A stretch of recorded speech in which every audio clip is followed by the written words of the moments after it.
सावित्रीबाई साहू, ग्राम कोकड़ी, गौसरी, जिला बिलासपुर से आई हूँ। मेरी बाबा की कृपा ऐसी हुई गुरुदेव, उधर में बच्चेदानी खराब हो चुकी थी। डॉक्टर को दिखाया, डॉक्टर ने बच्चेदानी का ऑपरेशन करने का बोल दिया और डॉक्टर ने कह दिया इस बच्चेदानी को निकलवाना पड़ेगा, स्पष्ट है, और जल्दी से जल्दी निकलवाना पड़ेगा, नहीं तो अंदर इन्फेक्शन फैलते जा रहा। तुम्हारी बच्चेदानी खराब हो चुकी है, सड़ चुकी है, उसमें पस पड़ना चालू हो गया। गुरुदेव, मैं हॉस्पिटल से डॉक्टर से दवाई लेकर आ गई। मैंने कहा 5 दिन के बाद में ऑपरेशन कराएंगे, और आने के बाद 5 दिन मेरे पास में थे। टीवी पर आपकी कथा सुनती थी। बस पहली बार जल चढ़ाने उसी दिन गई जब डॉक्टर ने मुझे कहा कि ये बच्चेदानी निकालना पड़ेगी, पस पड़ चुका। पहली बार जल चढ़ाने गई, शिव जी को जल चढ़ाया, बाबा के शिवलिंग को स्पर्श कर कर कहा बाबा तुझे संभालना है। मैं कहाँ जाऊंगी, किसको जानती हूं मैं, मेरा ऑपरेशन का बोल दिया है, आप हो तो संभाल लोगे। 1 लोटा जल चढ़ाया, वहीं बैठकर पी लिया, बेलपत्र लेके आई, खा लिया। 4 दिन तक लगातार ये करा। 5वें दिन वापिस जांच के लिए गई, तब डॉक्टर भी हैरान हो गए, रिपोर्ट बिल्कुल नॉर्मल आ चुकी थी और बच्चादानी ठीक हो चुकी थी। ये शिव तत्व, ये शंकर और घड़ी। अब इसमें कोई विद्या नहीं है, इसमें कोई मंत्र नहीं, इसमें कोई तंत्र नहीं, इसमें कोई साधन नहीं, ना इसमें बेल है ना कोई भभूति है। यहां तो केवल भगवान शंकर का भजन मंत्र, और आपने दिल से उसको रिझाया, दिल से कहा, ये उसका असर है। दिल से कहो। आप लोग कुबेरेश्वर धाम कभी गए होगे? कौन कौन गया है कुबेरेश्वर धाम? अच्छा, गए हो आप लोग? हाँ, रखो।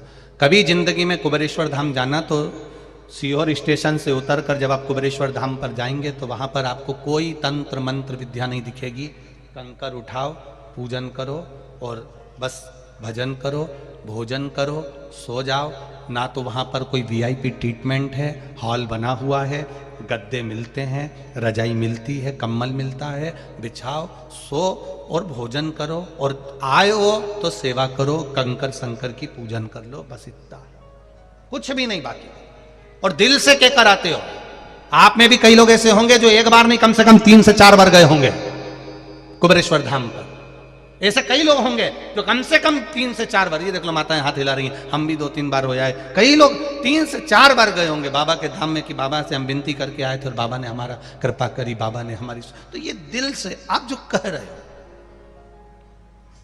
आप विश्वास रखकर जो करोगे उसका फल मिलेगा, भजन का फल।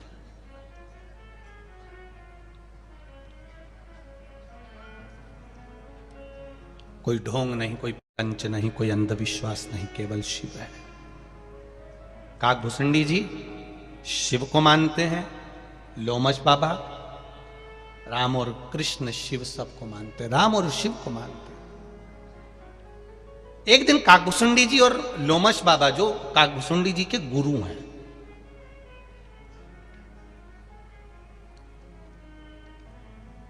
काकभूषुंडी जी को गुस्सा आ गया कि मेरे गुरुजी तो राम जी का भी भजन करते हैं, शंकर जी का भी भजन करते हैं।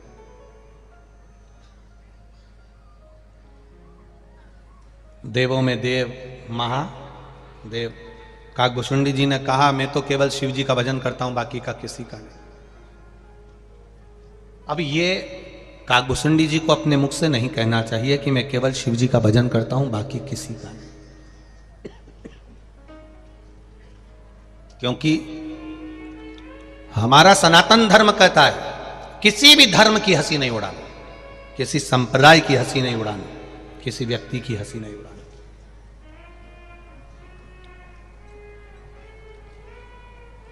हम क्यों हंसी उड़ाएं किसी की? कोई आंख से बेकार है, कोई जिह्वा से बेकार है, कोई श्रवण शक्ति से बेकार है, कोई हाथ से, कोई पाँव से अगर विकलांग है, कोई शरीर से बहुत मोटा है, कोई बहुत दुर्बल है, कोई की बुद्धि कम है, कोई में बहुत ज्यादा बुद्धि है, तो हम क्यों हंसी उड़ाएं? किसके लिए? साइया सब में रब देखिए, साईया सब में रब देखिए, रूप एक है, रब अनंत है, अनेक। उसका स्वरूप अलग अलग है। वो रब मेरा बाबा, मेरा भोलेनाथ, मेरा शंभू, मेरा त्रिकालदर्शी, मेरा कैलाशी किस किस रूप में आता है इसका कोई भरोसा कहीं नहीं है।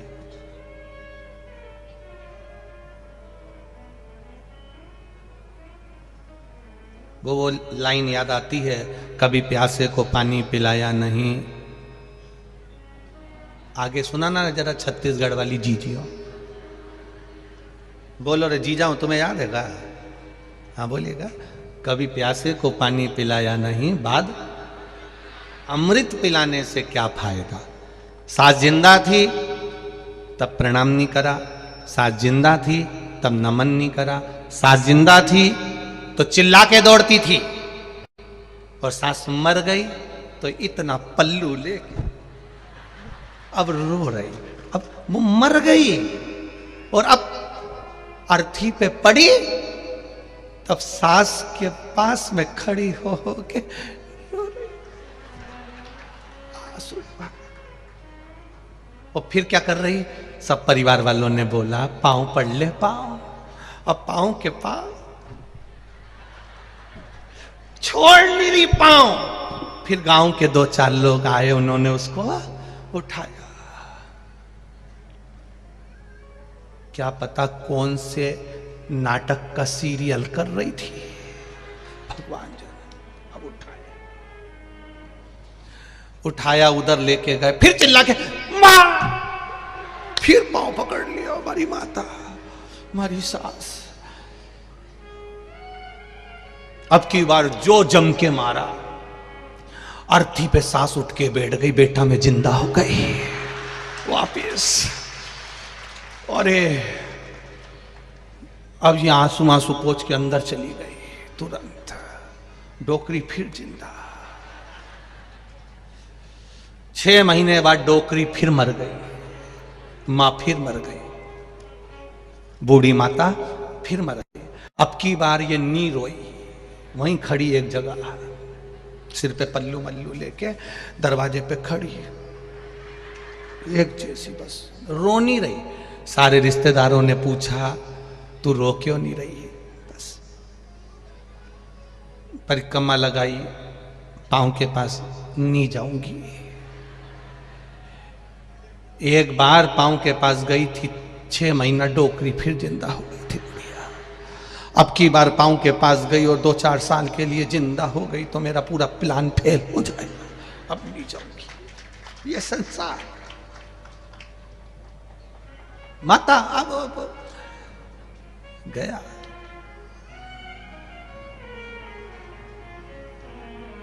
एक समय, एक अवस्था, एक समय की अवस्था होती है, वो व्यक्ति को बदलने का काम करती है। सास कितना भी प्रयास कर ले, बहू बदल जाए, गारंटी नहीं है, बिल्कुल नहीं बदलेगी। बदलेगी जब समय की अवस्था बदलेगी।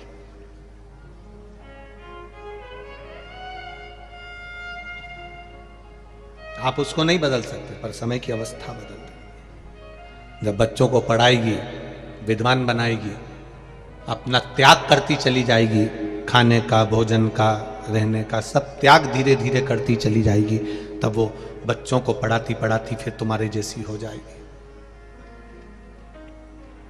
एक बात आपसे पूछना चाहें, बेटे के पास ज्यादा दौलत होती है कि बाप के पास ज्यादा दौलत होती है?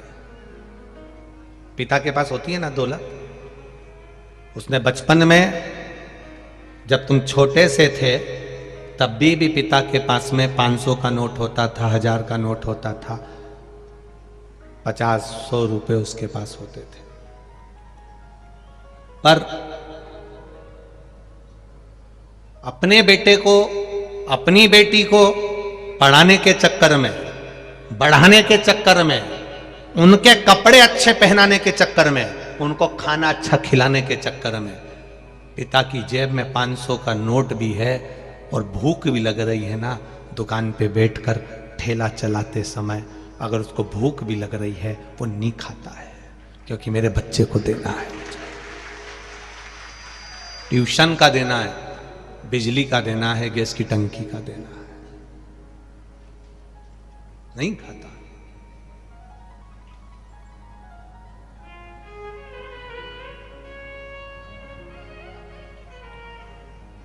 कितनी बड़ी बात आज आपको एक बताना चाहेंगे। ये छत्तीसगढ़ की भूमि पर कथा बाच रहे हैं, एक दिल की बात कहना चाहेंगे।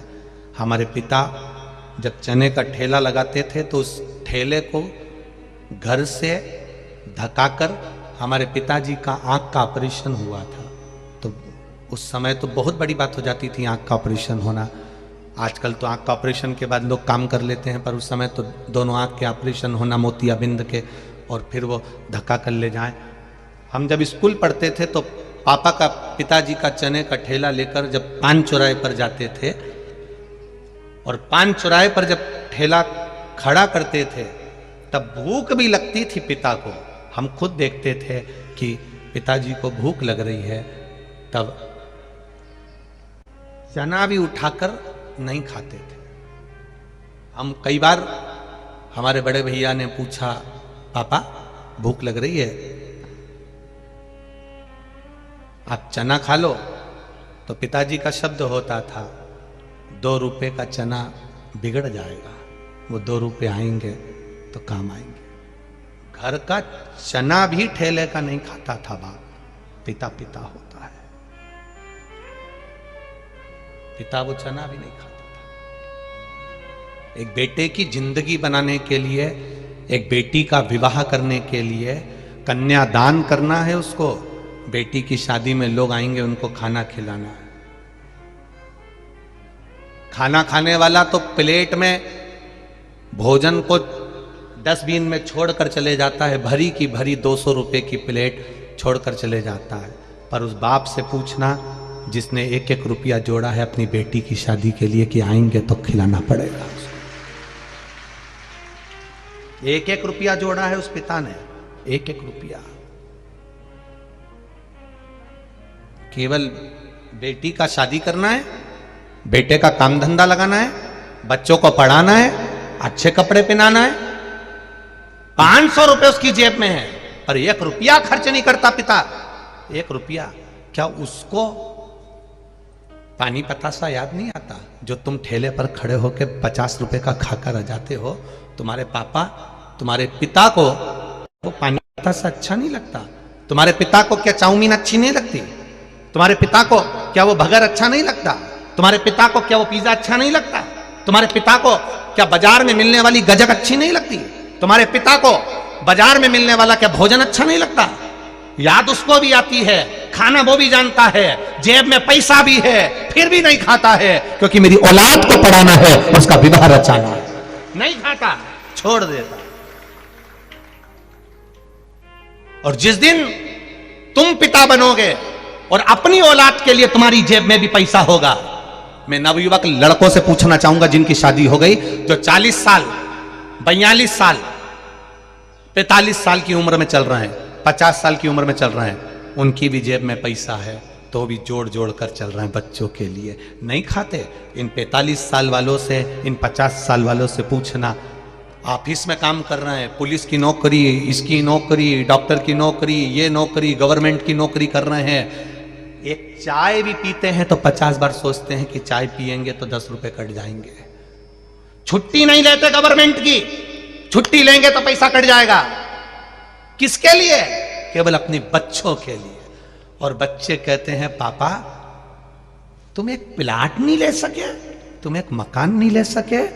जरा उस बाप से पूछना जो कहता है मैंने 4-4 बच्चों का पेट भरा, उनकी शादी करी, उनका पालन पोषण करा, तुम लोगों के लिए करा, इसलिए मैं मकान नहीं बना पाया, प्लाट नहीं ले पाया, जमीन गाड़ी नहीं कर पाया, तुम्हारे लिए करा है। बाप जैसी दुनिया में कोई पूंजी नहीं हो सकती, पिता जैसी कोई दौलत नहीं हो सकती।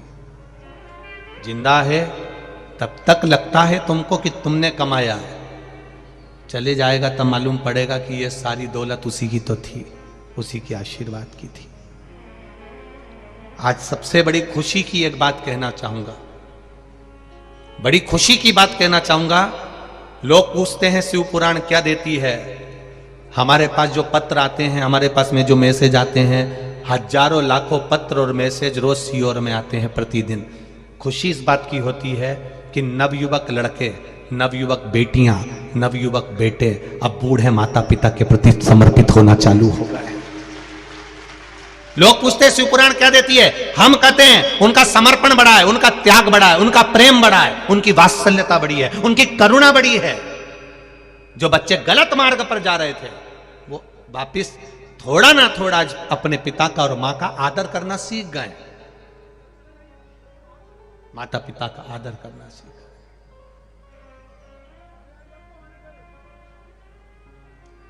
शिव जी ने क्या करा था? शंकर भगवान का सबसे पहला जनमानस को देने वाला गुण है, शिव जी ने देवताओं के लिए अमृत छोड़ दिया और खुद, बोलो जम के बोलो जरा, विष पी गए। पिता ऐसा ही होता है, अपने बच्चों के लिए जोड़ जोड़ जोड़ जोड़ सब दे देता है, खुद खून का घूंट पी जाता है। ठीक है करूंगा बाद में, तुम लोग खा लो मैं खा लूंगा बाद में, तुम लोग कर लो कर लेंगे बाद में। ये पिता का गुण है, विष पीना वो जानता है। तो मंदिर में रहने वाले शिव और तुम्हारे घर में रहने वाले शिव, तुम्हारे पिता कोई दूसरे नहीं है, वो शंकर का ही एक अवतार है, शिव का एक तत्व है, शिव का एक स्वरूप, उसको पहचान। अपने तत्व को जानने का विचार करें। काकभुसुंडी जी ने गुरु का अपमान कर दिया। एक यज्ञ रखा काकभुसुंडी जी ने, और काकभुसुंडी जी ने एक यज्ञ रखा और उस यज्ञ में सबको बुलाया पर अपने गुरु जी को नहीं बुलाया, लोमश बाबा को नहीं बुलाया, क्योंकि वो राम जी की भी आराधना करते हैं, शिव जी की भी आराधना करते हैं। पर हमारा सनातन धर्म कहता है कोई किसी को भी माने। हमने आपसे भी कहा, आप राम जी को भजते हो राम को भजो, आप कृष्ण को भजते हो कृष्ण को भजो, शिव को भजते हो शिव को भजो, दत्त को भजते हो दत्त को भजो, तुम्हारी मर्जी पड़े जिसको भजो। पर कहीं अगर तुम्हें ज्ञान की कोई बात मिल रही हो, कोई सत मार्ग मिल रहा हो, तो वहां जरूर जाना। ऐसा नहीं कि मैं राम वाला हूं शिव के मंदिर नहीं जाऊंगा, मैं शिव वाला हूं राम के मंदिर नहीं जाऊंगा। दुनिया के लोग तोड़ेंगे तुमको, पर आप टूटना नहीं। गलत चीज कहीं मिले तो मत जाना, बिल्कुल मत जाओ, बिल्कुल मत जाइए। कुछ गलत मिल रहा है वहां नहीं जाना हमको, कुछ अच्छा मिल रहा है वहां जाना हमको।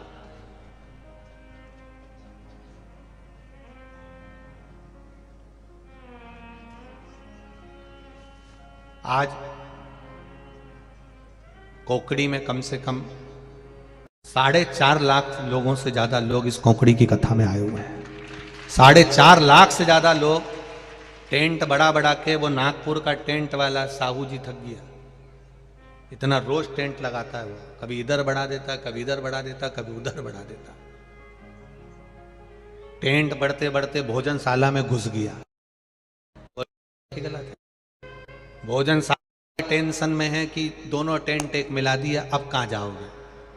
तो वो टेंट वाला साहू भी बोला अब हम इधर नहीं आएंगे, अब हम उधर जाएंगे। कई लोग पूछते हैं इतनी भीड़ इतनी भीड़ इतनी भीड़ काहे को आ रही है? पेट्रोल तुम्हारा, डीजल तुम्हारा, गाड़ी तुम्हारी, ड्राइवर तुम्हारा, समय तुम्हारा, घर छोड़ के 200-200, 500-500, 700-700, 800-800, 900 किलोमीटर दूर से आ रहे हो। कितनी दूर दूर से।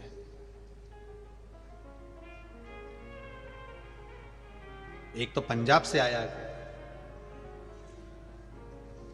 वो कथा में,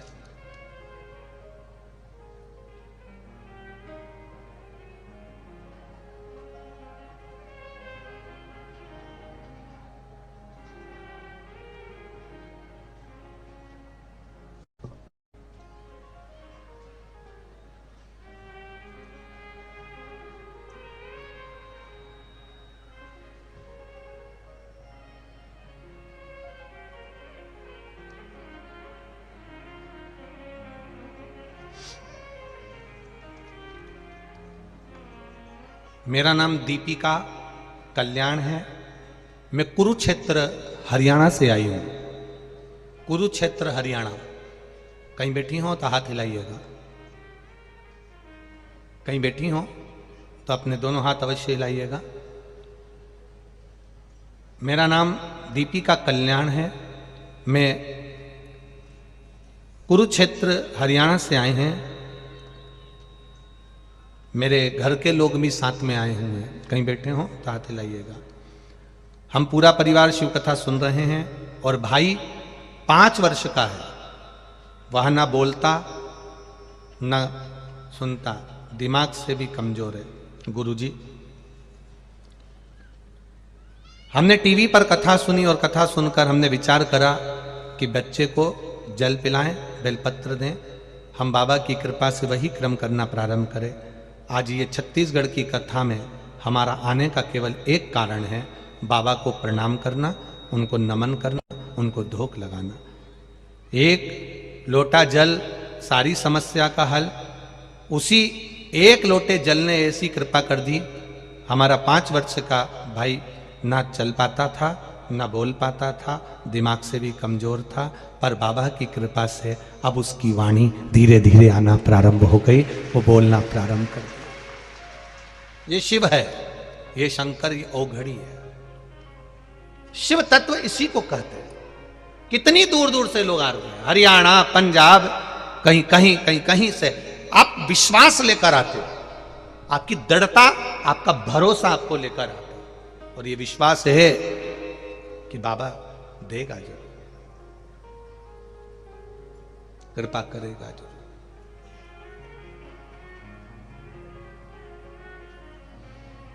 मैंने तेरे ही भरोसे, ओ बाबा तेरे ही भरोसे, हवा बिच उड़ती जावांगी, बाबा डोर हल्को कटी जावांगी, भोले में तेरी बदन, शंभो में तेरी बदन, हवा बिच उड़ती जावांगी, बाबा डोर हत्तो छड़ी में कटी जावांगी। शिव कृपा इसी को कहते हैं, शंकर की उदारता इसी को कहते हैं। काकभुसुंडी जी ने अपने गुरु का अपमान कर दिया, लोमश बाबा को नहीं बुलाया यज्ञ में, यज्ञ रचा पर लोमश जी को नहीं बुलाया गया। लोमश बाबा को मालूम पड़ा कि मेरा चेला, मेरा शिष्य,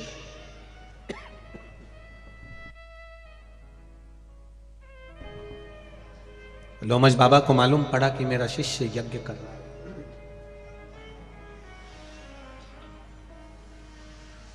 और मेरा शिष्य अगर यज्ञ कर रहा है तो मुझे जाना चाहिए। गुरु है, चेला, शिष्य भले बेर रख ले, शिष्य भले बेरी हो जाए, शिष्य भले कपटी हो जाए, शिष्य भले धोखा दे दे, शिष्य भले विश्वासघात कर दे, पर गुरु गुरु होता है। गुरु गुरु है। कितना सुंदर संवाद है। एक गुरुजी स्नान करके आ रहे थे और एक ईर्ष्या रखने वाला पेड़ पर चढ़ गया, मुंह में पान भर के बैठ गया, तंबाकू भर के बैठ गया, पान भर के बैठ गया। गुरुजी आए गंगा नहा के, इसने थूक दिया। फिर गुरुजी आए, इसने फिर थूका। ये फिर गुरुजी आए, इसने फिर थूका। गुरुजी बार बार गंगा नहा के आ रहे हैं, ये बार बार थूक रहा है, फिर गंगा नहा कर आए, फिर थूका, फिर गंगा नहा कर आए, फिर थूका, बार बार थूका गया, मुंह में पूरा थूक खत्म हो गया। अंत में वो नीचे आ गया, पेड़ पे से नीचे उतर कर आकर गुरुजी से कहा, क्षमा करिए, मैंने इतनी बार थूका, मैंने इतनी बार आपके ऊपर पान थूका, गुटखा थूका, आपने एक बार भी पलट कर जवाब नहीं दिया गुरुदेव। गुरुजी ने कहा, मुझे तेरे चरण पकड़ लेने दे। गुरु ने शिष्य के चरण पकड़ लिए। रोज गंगा की एक डुबकी लगाता था, आज तेरे चक्कर में 108 बार लग गई। ये तेरी ही तो कृपा है, तेरी ही तो दया है, तेरी ही तो करुणा है, ये तेरी कृपा से हुआ। हम अच्छा क्यों नहीं देख पाते? हमें अच्छा क्यों नजर नहीं आता? हम अच्छा क्यों नहीं देख रहे हैं? एक बहुत बड़ी बात है, थोड़ा अपने जीवन में उतारिएगा इस बात को। हमें दूसरे में, दूसरा व्यक्ति गलती करा, दूसरा व्यक्ति अगर बेकार काम करा, दूसरा व्यक्ति यदि कुछ कमी करा है, देखो, बोलो, मना नहीं है, समझाओ, मना नहीं है। शिव महापुराण की कथा कहती है, अगर किसी व्यक्ति ने गलती करी है, किसी व्यक्ति ने बेकार काम करा है, देखो, समझाओ, बोलो, मना नहीं है। उसमें कोई कमी है, बताओ कि तूने ये कमी रखी है, मना नहीं है बताने का कि तूने ये कमी कर दी।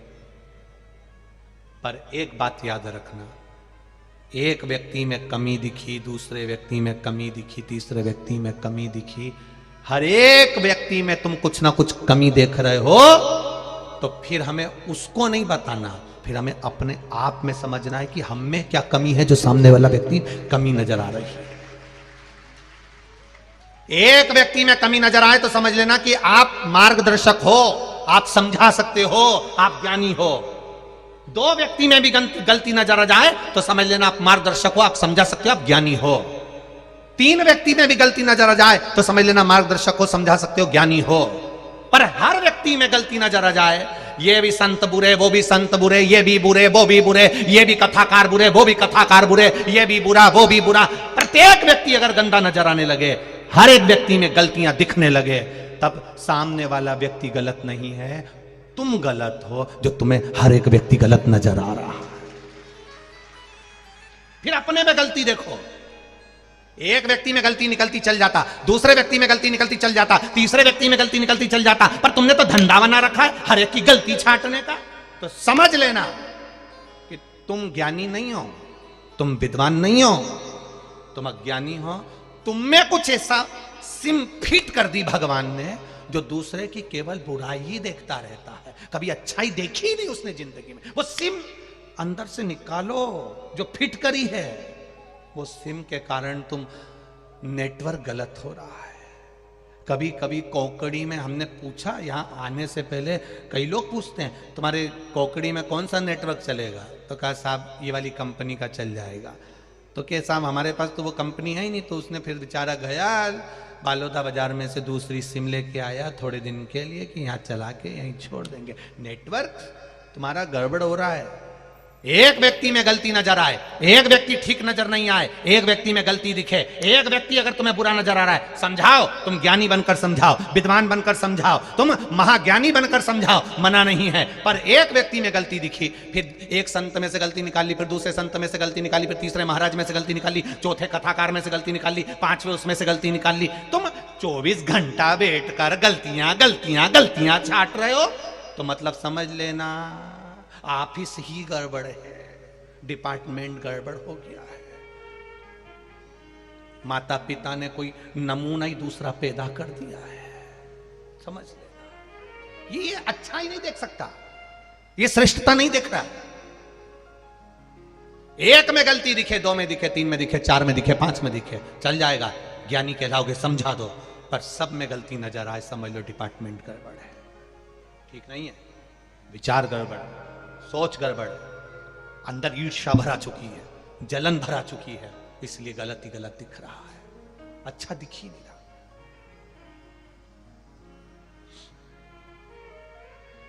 अपने आप को समझाने का प्रयास करिएगा। उत्तरकांड श्री रामचरितमानस का ये संवाद अपनी जिंदगी में उतारिएगा। काकभसुंडी जी लोमश बाबा को नहीं बुलाए, चेला गुरु को नहीं बुलाया। गुरु बुरा नहीं माने, चेला धोखा दे सकता है, चेला कपट कर सकता है, चेला विश्वासघात कर सकता है, शिष्य धोखा दे देगा, विश्वासघात कर देगा, शिष्य गाली दे देगा, शिष्य अपशब्द कह देगा, शिष्य गुरु की बहुत सी गलतियां गिना देगा, तो भी गुरु गुरु होता है। वो अपने चेले के लिए कभी बुरा नहीं चाहेगा, तो भी आशीर्वाद दे देगा, जा बढ़ लेना, जहां रहे तू खुश रहना, मस्त रहना, अपनी जिंदगी आनंद में जीना। वो गुरु होता है, वो गुरु है।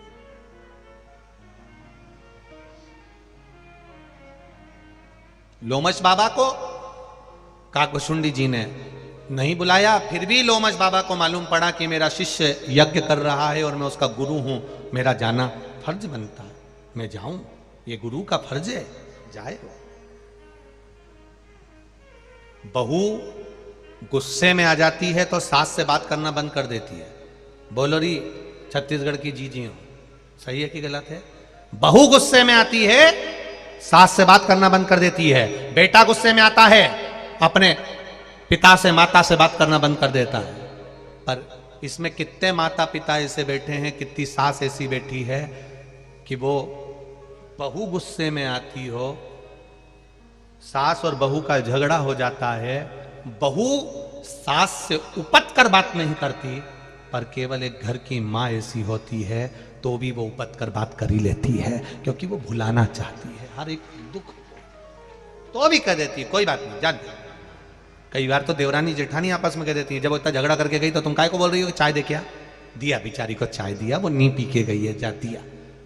अभी तो लड़के गई तुमसे, फिर काय को चाय दे रहे हो, बस तू तो चली जा, दिया उसको चाय, जा उसको चाय दे, जा देखा रहा उसको।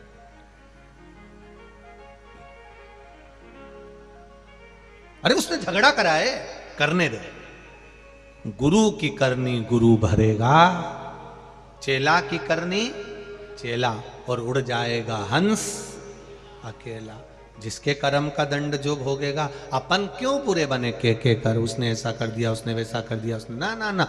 लोमश बाबा ने बुरा नहीं माना, लोमश ऋषि तो तुरंत गए, काकभुशुंडी जी के यज्ञ में गए।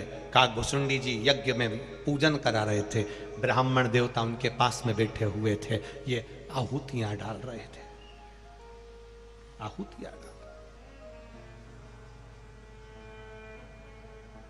कोई यज्ञ के अंदर कोई विद्वान पधारे, यज्ञ के अंदर कोई विद्वान पधारे, यज्ञ करने वाला, यज्ञ करवाने वाला, दोनों को इस बात का विचार रखना चाहिए कि कोई विद्वान अगर यज्ञ के अंदर आया है तो पहले खड़े होकर उसका आदर होना चाहिए, सम्मान होना चाहिए।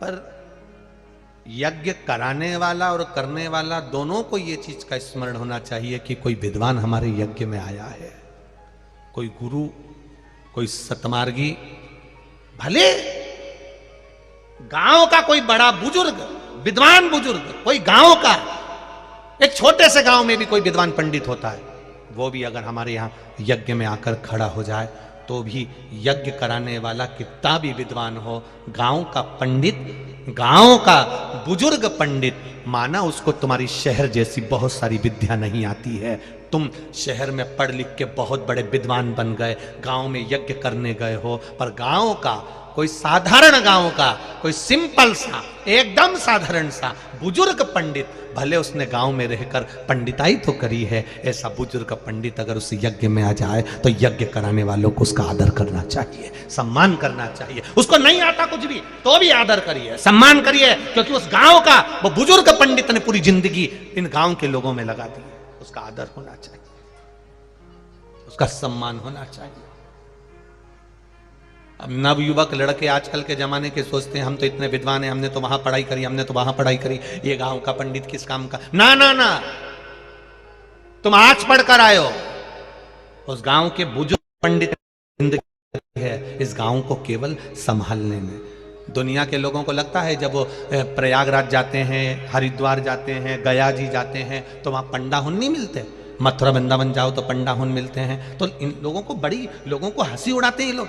पंडा जी आ गए, पोथी पाना लिया है, लिखेंगे, अब आपसे पैसा लेंगे। ना ना ना, आपको खुश होना चाहिए कि आपके पूर्वजों का नाम आज तक वो पंडाओं ने जीवित रखा है, घाट पर बैठकर नाम लिखते हैं और उन्होंने जीवित रखा आपके पूर्वजों का नाम, आपको प्रसन्नता होना चाहिए। अगर ये बुजुर्ग नहीं होते तो तुम्हारे पिता और दादा के नाम को लोग भूल गए होते, उसमें दुख नहीं, उसमें प्रसन्नता होना चाहिए,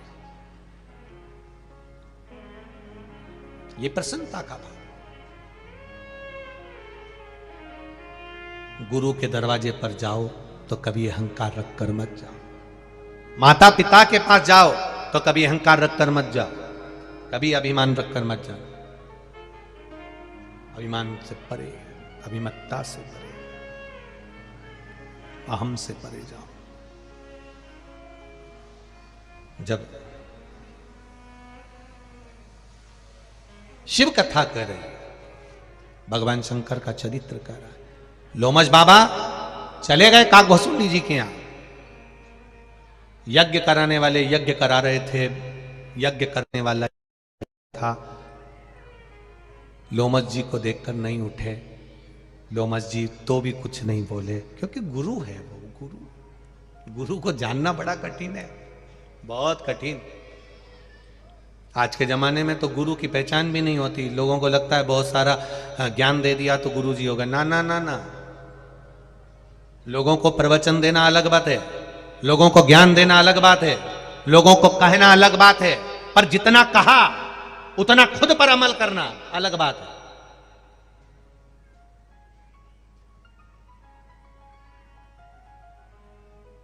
एक पंडित जी ने एक कथाकार थे, उन्होंने प्रवचन में कह दिया, उन्होंने कहा चतुर्मास चल रहा है, बैंगन नहीं खाना चाहिए। बैंगन को क्या बोलते हैं यहां पे? भटा। हाँ, तुम समझ गए ना, बस बाकी के ठीक है। पंडित जी ने प्रवचन में कह दिया भटा नहीं खाना चाहिए, बैंगन नहीं खाना चाहिए, दोष। चतुर्मास में 4 महीना ना का। अब पंडित जी प्रवचन देकर घर गए, पत्नी ने मूंग की दाल रोटी रख दी। पति ने मूंग की दाल रोटी जो देखी तो गुस्सा में लाल हो गया। बबू, कल मैं भटा लाया था, तूने बनाया नहीं। पत्नी बोली तुम ही तो प्रवचन में बोले थे कि चतुर्मास में 4 महीना भटा नहीं खाना, तो मैंने नहीं बनाया। इतने में पति माथा ठोक कर बोला, अरे वो पगली, चौकी की कथा को चूल्हे तक क्यों लाई? मतलब कथा दूसरे के लिए हो सकती, खुद के लिए नहीं है। जितना प्रवचन में कहे एक प्रवचन करने वाला, जितना कथा कहने वाला कथा में कहता है, उतना खुद भी अमल करे, तब राष्ट्र सुधरने में देरी नहीं करेगी, राष्ट्र संवर जाएगा, राष्ट्र सुधर जाएगा।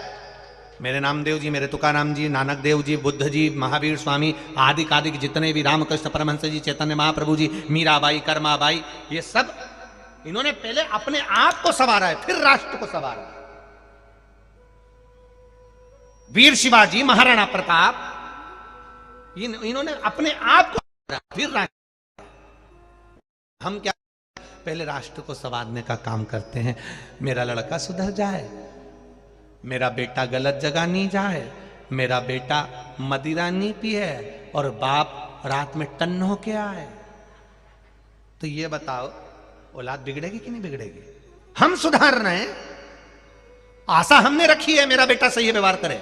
हम कह रहे हैं मेरी बहू ऐसी आना चाहिए है जो मेरे पांव पड़े, मेरी बहू ऐसी आना चाहिए है जो मुझे प्रणाम करे, मेरी बहू ऐसी आना चाहिए जो मीठा बोले, मेरी बहू ऐसी आए जो इतना अच्छा भोजन बनाए, मेरी बहू आए तो मेरे जी हजूरी करे, मेरी बहू आए तो सब जगह आनंद हो।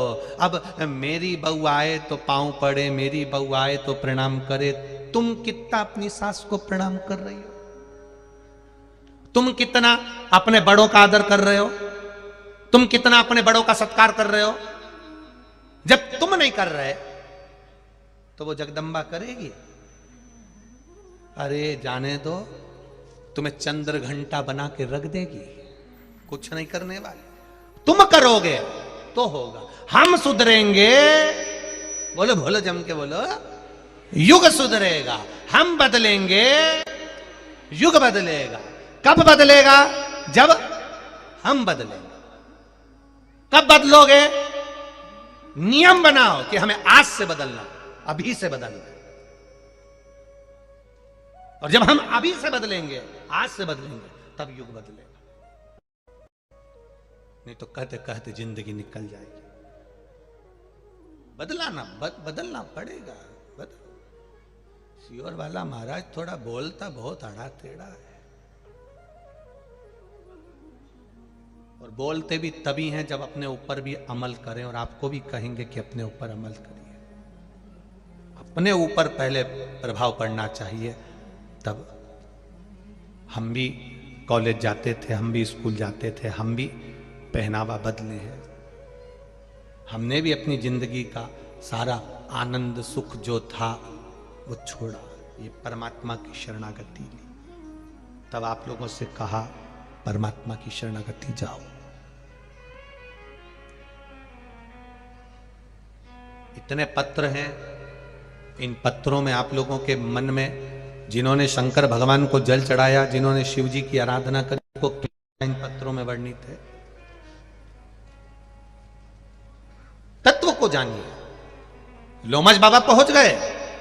कल कथा में कहा था, कोई आपको गाली दे, अपशब्द कहे, शंकर के भगत को, शिव के उपासक को, शंकर मंदिर जाने वाले को, शंकर की कथा सुनने वाले को, शंकर की कथा कहने वाले को, शिव तत्व को जानने वाले को, शंकर का गुणगान करने वाले को, शिव को एक लोटा जल चढ़ाने वाले को अगर कोई गाली देता है, अपशब्द देता है, ताने देता है, उसका जवाब शंकर के भगत को नहीं देना है, आपका जवाब महादेव देगा। और वो दिया। उत्तरकांड का ये रामचरितमानस कह रही है, उत्तरकांड की, दिया जवाब। किसने दिया? लोमश बाबा शंकर जी का भजन करते थे, थोड़ा राम जी का भजन करते थे, काकभुशुंडी शिव जी का भजन करते थे, पर गुरु का अपमान मेरा महादेव सह नहीं पाया। भले काकभुशुंडी शंकर का भजन करते थे, पर अपमान नहीं सहना। इस व्यासपीठ ने कभी नहीं कहा आपसे कि आप राम को मत पूछो, आप कृष्ण को मत पूछो। ये व्यासपीठ हमेशा कहती है, भजन जिसका करना है करो। तुम राम को मानते हो, राम को मानो। तुम कृष्ण को मानते हो, कृष्ण को मानो। तुम्हारा जहां दिल लगे तुम तो उसको मानो, पर शिव के मंदिर में एक लोटा जल चढ़ाने जाओ। आपसे कभी नहीं कहा कि आप इसको मत मानना, आप मानो।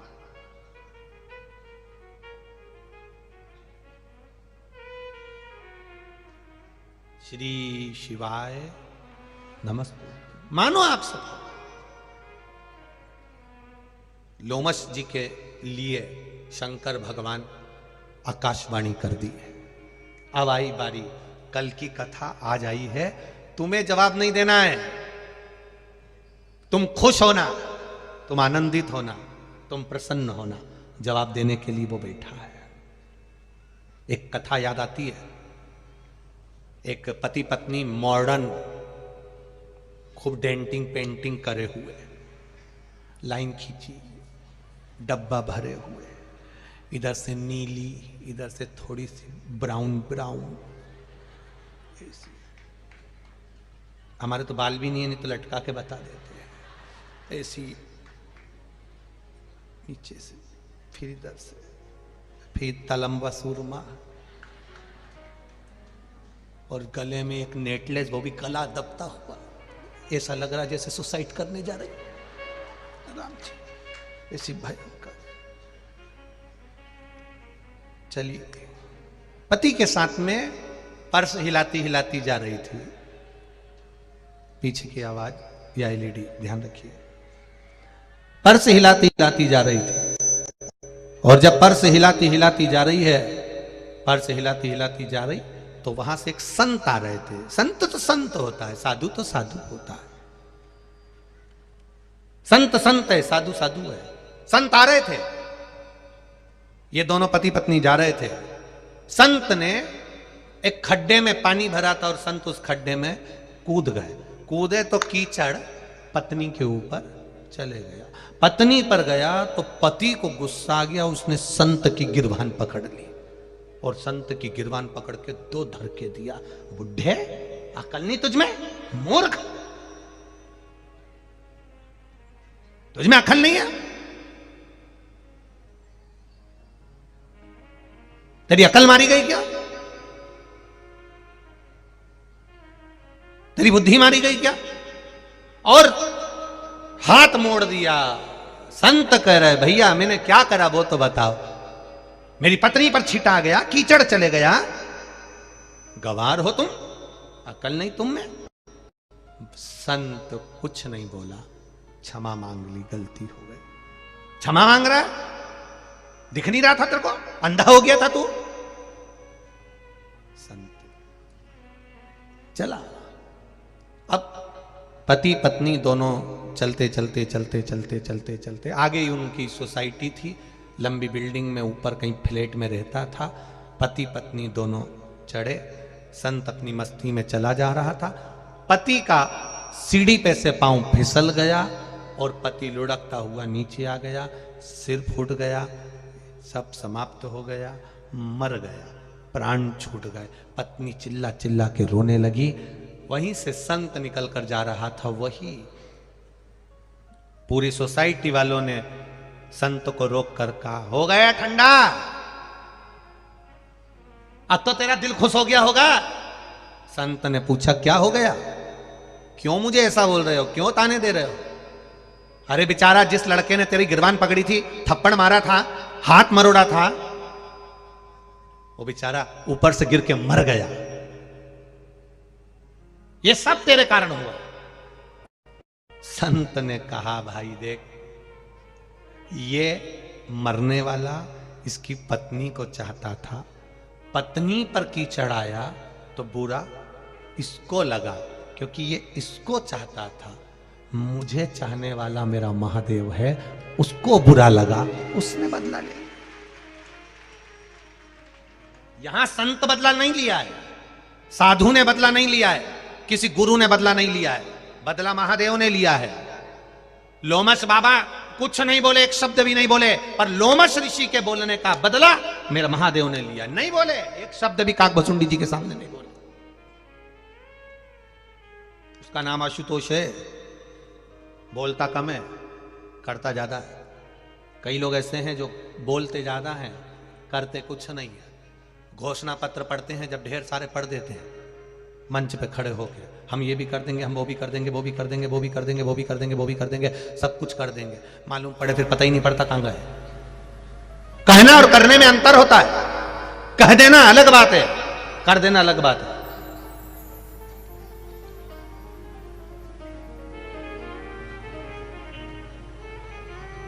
कह देना अलग बात है, कर देना बहुत बहुत कठिन है महाराज।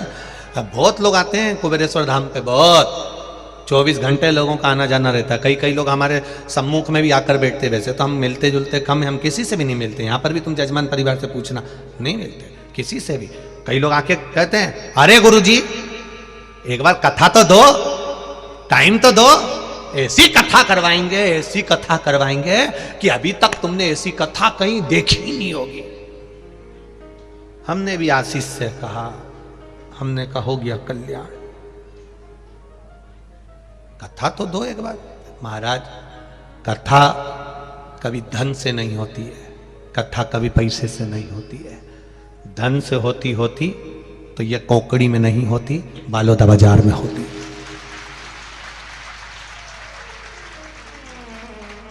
धन से कथा होती तो बालोदा बाजार में होती, भाटापरा में होती, रायपुर में होती, भिलाई में होती, दुर्ग में होती,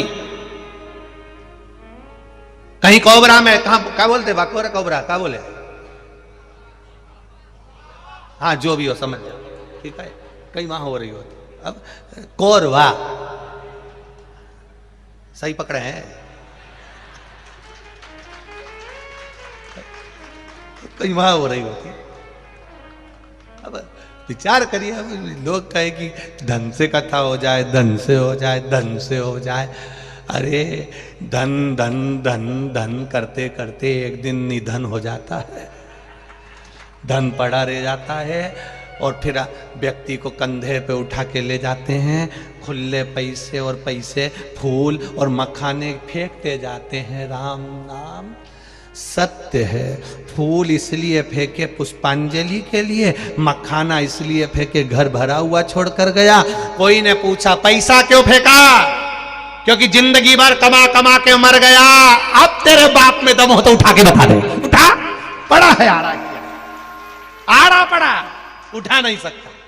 पैसा छाती पे पड़ा, 1 का सिक्का, 5 का सिक्का, ऐसा कैसा ठठरी पे, अर्थी पे बंधा हुआ है, ऐसा कैसा अर्थी पर बंधा है, ऐसा कैसा, केवल बॉडी है, शरीर हिल नहीं रहा।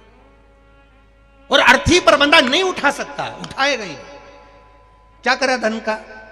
बैठा है सुबह 8 बजे से रात को 10 बजे तक ग्राहक आ रहा, ग्राहक आ रहा, 1-2 ग्राहक और कर लूं। पत्नी कह रही है घर आ जाओ खाना खा लो, देखो 10 बज रही, अब भी आ रहा, तो भी 2 ग्राहक और आ रहे, 2 ग्राहक और आ रहे, 2 ग्राहक और आ रहे। फिर 11 बज गई, पत्नी बोली खाना खा लो, घर में बना भोजन ठंडा हो गया। जिसके चक्कर में तो इतना मेहनत कर रहा है वो ही सही से नहीं खा सके तो क्या करेगा? क्या होगा तेरा कालिया? होगा क्या? 2 रोटी सही से नहीं खा सके।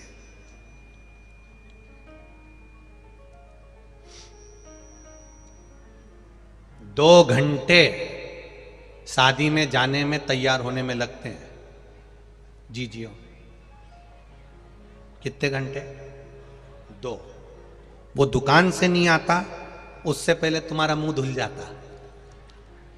शादी में जाना है 2 घंटे पहले तैयारी चालू होती है। कितनी देर के लिए जाते हो?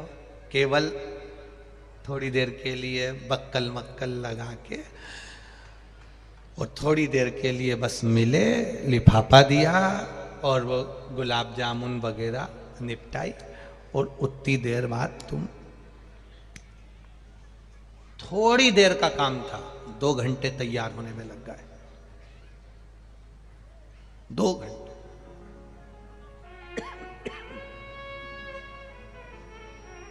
शिव कथा कर रही है,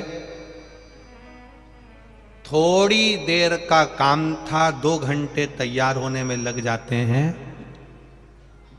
2 घंटे तैयार होने में लगते हैं। शिव कथा कहती है थोड़ी देर का नाम जाप है, राम नाम, कृष्ण नाम, शिव नाम, और ना जाने कितने जन्म को काट देता है। केवल तुम्हारा मंत्र, तुम्हारी साधना, तुम्हारा भजन, तुम्हारा कीर्तन, तुम्हारा स्मरण कितने जन्म को काट रहा है, कितने जन्म। कागभुसुंडी जी महाराज, लोमश बाबा का जवाब शिव जी ने कहा, ए कागभुसुंडी, तू मेरा उपासक है, मेरा अपमान में नहीं देख सकता, एक गुरु का अपमान में नहीं देख सकता। गुरु, माता, पिता, इनका अपमान अच्छा नहीं। मैं तुझे श्राप देता हूं कागभुसुंडी, तू अजगर बनेगा। अब देखिए, कागभुसुंडी ने अपमान करा, उठा नहीं, प्रणाम नहीं करा, गुरु का आदर नहीं करा, सम्मान नहीं करा, सत्कार नहीं करा, आदर नहीं करा, गुरु का। शिव जी ने श्राप दिया। तुम्हें जवाब नहीं देना है, तुम तो लोटा भर के पानी चढ़ाओ शंकर जी को। कोई गाली देगा, अपशब्द कहेगा, ताने देगा, अपने आप मेरा महादेव निपटेगा, तुम्हें कुछ नहीं कहना। एक नियम बना लो इस कथा से, आशुतोष महापुराण की कथा से, कि मुझे जवाब नहीं देना। अब जवाब देगा तो कौन देगा? बोलो जम के, जम के बोलो। महादेव देगा, मैं जवाब नहीं दूंगी, जवाब वो देगा।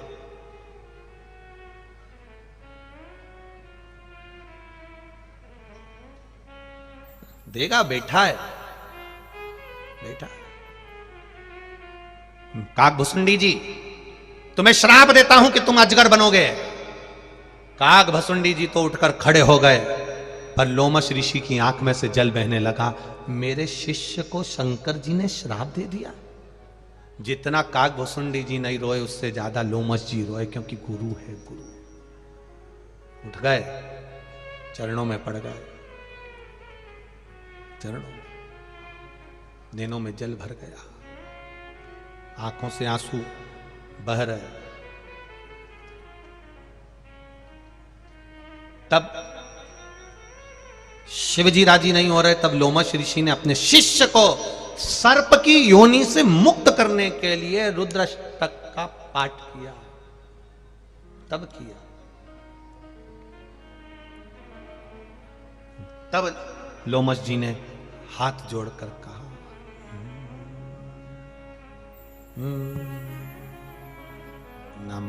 नमामीश मीश। तब गाया,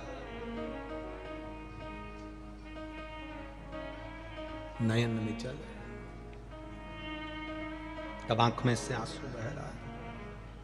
नमामि शमीशान निर्वाण रूपम विभुं व्यापकं ब्रह्म वेदं स्वरूपं निजं निर्गुणं कल्पं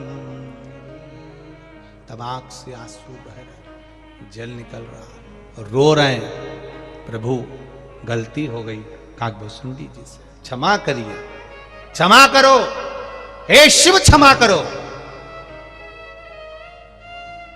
हे त्रिकालदर्शी क्षमा करो। आंखों से जल बह रहा,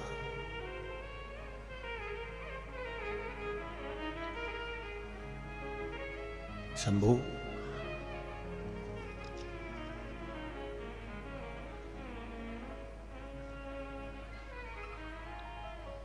मेरे बाबा, मेरे शंकर, मेरे त्रिकालदर्शी, मेरे शंभू, मेरे त्रिकालदर्शी, मेरे कैलाशी, हे अविनाशी, कुछ कृपा करो। प्रभु हम भी शरणागत हैं, स्वीकार करो तो जाने। प्रभु हम भी शरणागत हैं, स्वीकार करो तो जाने। प्रभु हम भी शरणागत हैं, स्वीकार करो तो जाने। प्रभु हम भी शरणागत हैं, सब गाइए। स्वीकार करो तो जाने। स्वीकार करो तो जाने, स्वीकार करो तो जाने। स्वीकार करो तो जाने, स्वीकार करो तो जाने। अब हमें पतित से पावन सरकार करो तो जाने। अब हमें पतित से पावन सरकार करो तो जाने। अब हमें पतित से पावन सरकार करो तो जाने। अब हमें पतित से पावन सरकार करो तो जाने। शंकर भगवान कहते हैं मेरे पास में दिखावे की जरूरत नहीं है, अगर तुझे आना है तो विश्वास लेकर आना। और जैसी है ना, ये भगवान कहते हैं ना, सावन के महीने में इतनी जल वृष्टि क्यों होती है? आषाढ़ में नहीं हो, भादों में नहीं हो, कुंवार में नहीं हो, कार्तिक में नहीं हो, और सावन में इतना पानी क्यों गिरता है? शंकर भगवान कहते हैं कि सावन में पानी इसलिए, और तुम देखना सावन में शादी ब्याह भी नहीं होते हैं क्या? क्योंकि दुल्हन ब्यूटी पार्लर से आए और पानी गिर जाए तो जैसी थी वैसी की वैसी हो जाए। तो शादी ब्याह भी सावन में। भगवान शंकर कहते हैं कि सावन में मैं इतना पानी इसलिए गिराता हूं कि तेरे भीतर जो विश्वास है, तेरे भीतर जो भक्ति है, वो सम्मुख है। तू जैसा है वैसा ही है, उसमें कुछ बदलने की जरूरत नहीं।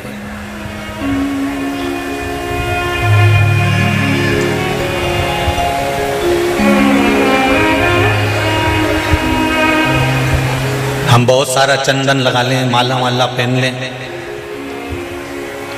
और शंकर जी के बहुत बड़े भगत बन के बैठ जाएं, तो भगवान शंकर कहते हैं ऐसे भगत बनने से कुछ नहीं होगा।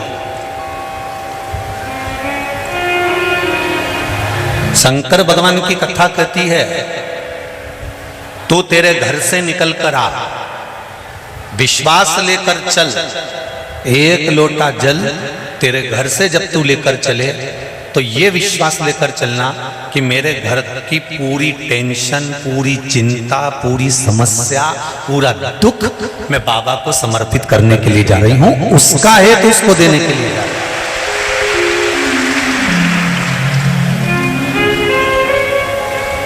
और कितनी भी अच्छी पड़ोसन होना, मंदिर में अपना दुख उस पड़ोसन को कभी मत सुनाना।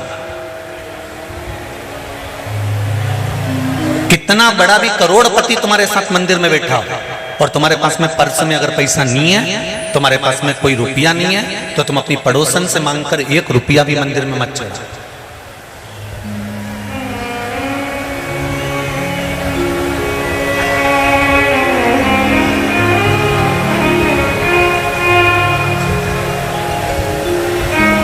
भगवान के दरवाजे पर जाओ और पड़ोसन से 10 रुपए मांग कर आरती में चढ़ाओ या भगवान की गुल्लक में चढ़ाओ या भगवान के चरणों में चढ़ाओ तो भगवान को बुरा लगता है। बोलो सही है कि गलत है? सास तुम्हारे साथ है और तुम पड़ोसन से कह रहे हो काकी जी अचार कैसे डालते हैं, तो सास को बुरा नहीं लगेगा कि मैं घर में बैठी हूं तो मुझसे तो पूछ कि अचार कैसे डालते हैं? मेरे हाथ का अचार तो पूरे मोहल्ले के लोग खाते हैं और तू पड़ोसन से पूछ रही, तो ये सास का अपमान है। भगवान के मंदिर में बैठकर अगर पड़ोसन से मांग कर हम भगवान को 1 रुपए भी देते हैं तो इसमें भगवान का अपमान होता है। हमें क्या करना चाहिए? पड़ोसन से मांगने की जगह भोलेनाथ जी से कहना चाहिए कि तू मेरी झोली इतनी भरना कि मैं दोनों हाथों से तेरे मंदिर में देकर चल, मुझे मांगने की जरूरत नहीं पड़े, मुझे किसी के आगे झोली फैलाने की जरूरत नहीं पड़े। तेरा ही दिया मैंने खाया पिया तेरा शुक्रिया है, तेरा शुक्रिया है, मुझे मेरे बाबा ने बहुत दे दिया है, तेरा शुक्रिया है, तेरा शुक्रिया है। जब खेड़ापति सरकार समिति और लक्ष्य संस्था दोनों सीहोर आई कथा लेने के लिए, तो हमने पूछा कथा कौन करवा रहा है, तो कहा खेड़ापति सरकार और लक्ष्य संस्था करा रही है। हमने कहा जब खेड़ापति सरकार और लक्ष्य संस्था करा रही है तो ये निश्चित है कि खेड़ापति सरकार ही कथा कराने वाले हैं और लक्ष्य संस्था ही कथा कराने वाले हैं। कल जब हम आए इंदौर में तो जीतू पटवारी जी के पिताजी श्री रमेश चंद्र जी पटवारी जी के घर पहुंचे। हम जीतू पटवारी जी का घर नहीं बोलेंगे, हम श्री रमेश चंद्र जी पटवारी जी का घर बोलेंगे कि माँ बाप जब तक बैठे हैं सब कुछ उनका है। तो हम पहुंचे तो हमने कहा कि बड़ी कृपा हुई है जो बाबा ने कथा कराई है। तो श्री रमेश जी कहते हैं पटवारी साहब कि गुरुजी ये तो महाकाल राजा की और खेड़पति सरकार की करुणा 70 वर्षीय है जो इस क्षेत्र में कथा का आयोजन हो रहा है। ये कथा किसी एक की नहीं है, ये कथा किसी एक व्यक्ति की नहीं है, ये कथा आप सबकी है और आपके विश्वास की है। इसलिए श्रावण के महीने में शंकर भगवान खुद इस शिव महापुराण को लेकर यहाँ पधारे, किसी एक के बस का नहीं है।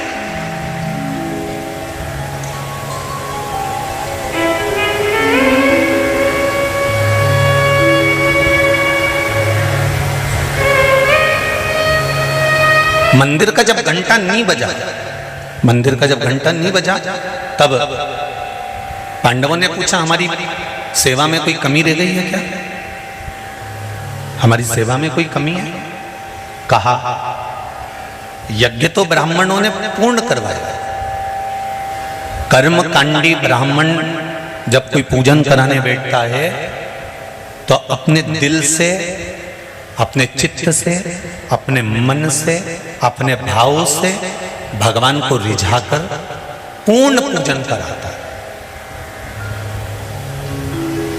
और हमेशा जजमान के हित के लिए जितना कर सकता है एक ब्राह्मण, एक कर्मकांडी ब्राह्मण उतना करता है। दुनिया के लोग अपने घर में दिवाली की पूजन करते हैं पर ब्राह्मण अपने घर की दिवाली को छोड़कर जजमान के घर में दिवाली पूजन करने जाता है कि इनका भंडार भरा रहा है। इनका भंडार भरा रहेगा तो ये संपूर्ण विश्व का भंडार का आनंद भरते रहेंगे। इसलिए एक कर्मकांडी ब्राह्मण अपना पूर्ण आशीर्वाद, पूर्ण आनंद देता है।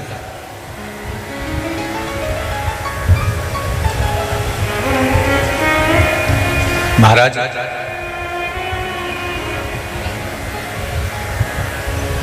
शिव कथा कह रही है, घंटा नहीं बजा।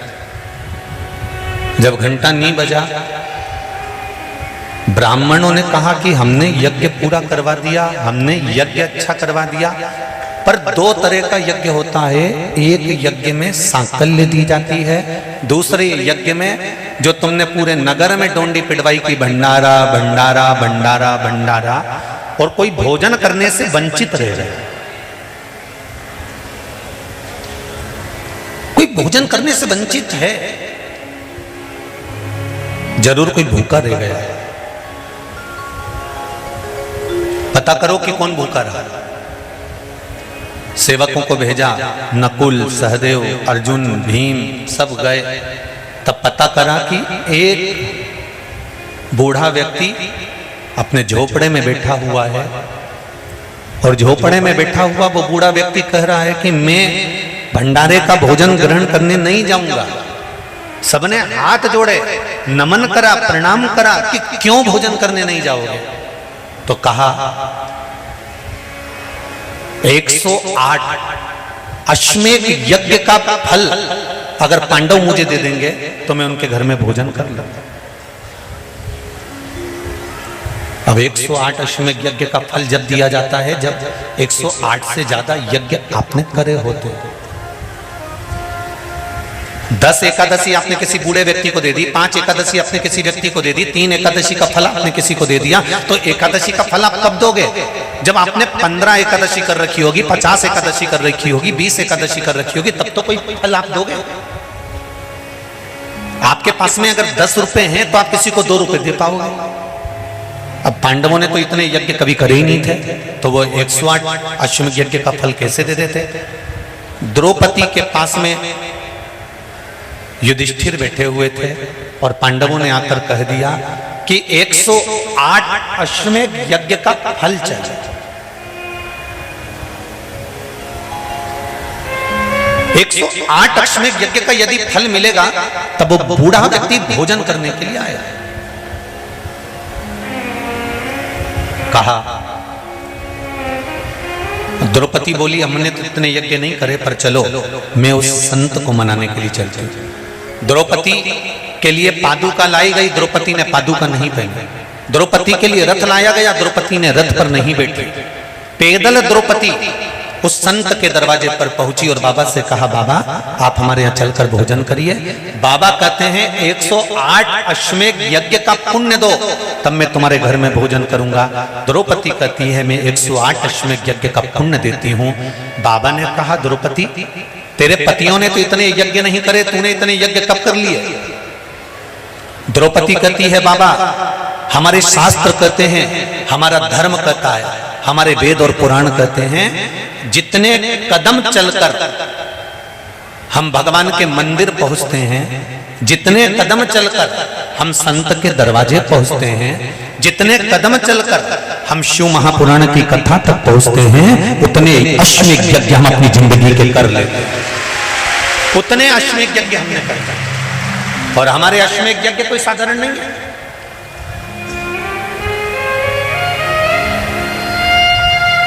आपके दरवाजे पर आते आते हम कहते हैं हमारे इतने अश्वमेध यज्ञ हो गए, उसमें से हम आपको 108 दे देते। संत ने पुण्य लिया और संत चल दिए भोजन करने के लिए, और मंदिर का घंटा बज गया। मेरी माताओं, मेरी जीजियों, मेरे भाई, एक बात का स्मरण रहे, हम प्रतिदिन जब 1 लोटा जल लेकर शंकर जी के मंदिर में जाते हैं ना चढ़ाने के लिए, तो हम भगवान शंकर के दरवाजे जाते जाते ना जाने कितने अश्वमेध यज्ञ का पुण्य अपने हाथ में लेकर इकट्ठा कर लेते हैं। ना जाने कितना पुण्य, ना जाने कितना आनंद हम वो अश्वमेध यज्ञ का इकट्ठा कर लेते हैं। इसलिए कहते हैं सारी समस्या का हल, जरा जम के बोलो, 1 लोटा।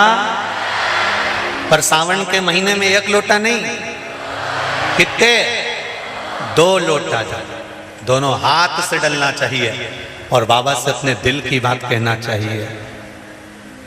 बाबा से दिल का भाव, मैंने तेरे ही भरोसे, ओ बाबा तेरे ही भरोसे, हवा बिच उड़ती जावांगी, बाबा डोर हटो छड़ी नाम कटी जाएंगी। बाबा मैंने तेरे भरोसे पर ये सब कर्म किया, इसलिए कहते हैं जब तक जिंदगी है, जब तक जीवन है, जब तक मनुष्य का शरीर है, भगवान के दरवाजे पर जाते रहो। जीते जी भगवान के द्वार जाओ। अपन जीते जी अगर भगवान के दरवाजे नहीं जा पाते, उसका दरवाजा तक हमने नहीं देखा, उसकी चौखट तक हमने नहीं देखी, दुनिया के लोगों ने हंसी उड़ा दी। बताओ मंदिर जाने से कुछ होता? लोटा भर के पानी चढ़ाने से कुछ होता? नहीं होता। तो ये पत्र हम क्या करते? ये देखो एक पत्र आया, ध्यान दो।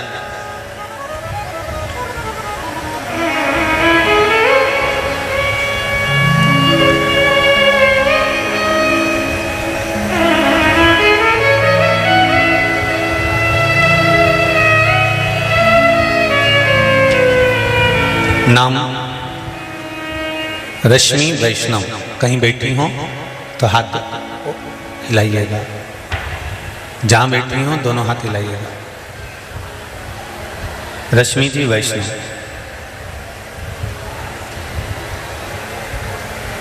एक तो तुम इतने सारे तो आए हो रहे हैं, दिख भी नहीं रहे हो कहीं। अच्छा उधर बैठी है क्या? जहां बैठी हो तो हाथ हिला देना। रश्मि वैष्णव। 7 VIP श्रीनगर अन्नपूर्णा रोड पंडाल के पीछे ही घर है। अरे वाह, फिर तो पड़ोसी हो। भोलेनाथ जी का गुरु जी। शिव महिमा का मैं क्या बखान करूं गुरुदेव। हमारे भाई का रिश्ता नहीं हो पा रहा था, जहां से भी बात आती थी मना हो जाता, लोग कान भर देते थे। गुरुजी मैंने आपकी कथा शिव महापुराण की 1.5 साल से सुन रही हूँ, और मैंने भाई के लिए पशुपति व्रत किया। चौथा सोमवार को ही बाबा की ऐसी कृपा हुई कि एक रिश्ता आया, और बाबा की कृपा से वो रिश्ता पक्का हो गया। 9 फरवरी 2023 की शादी निकल गई है, और महादेव के आशीर्वाद से लड़की भी बहुत अच्छी मिली है। सोमवार के अगले ही दिन हम लोग कुबेरेश्वर धाम जाकर बाबा को प्रणाम कर कर आए। दूसरा पत्र है राधा वैष्णव, दरीसा माइंस राजस्थान से। कहीं बैठी हो तो हाथ हिलाइएगा। गुरुजी यही व्रत हमने भी अपनी मामी जी को बताया, और मामा जी को नौकरी से निकाल दिया था कारणवश, और उन्होंने भी पशुपति व्रत किया। चौथा सोमवार को ही मामा जी को फोन आ गया और नौकरी लग गई। बाबा के बताए हुए 1 लोटा जल से वही पानी हमने घर के सब लोगों को दिया। गुरुजी मम्मी की शुगर अच्छी हो गई है, पापा का पैर और भाई को हार्ट हृदय में तकलीफ थी, वो भी बाबा की कृपा से सारे ब्लॉकेज हट गए। ये शिव है। कोई कहे कि शिव क्या देता है, हम कहते हैं एक बार तुम दिल देकर देखो, फिर वो क्या नहीं दे देता है ये उसके ऊपर। आप दिल तो दो।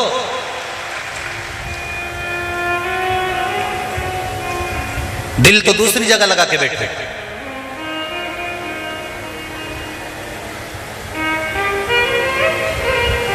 संसार के लोगों को दिल दोगे ना तो रात को 8 बजे से लेकर रात को 1 बजे तक बात करना पड़ेगा।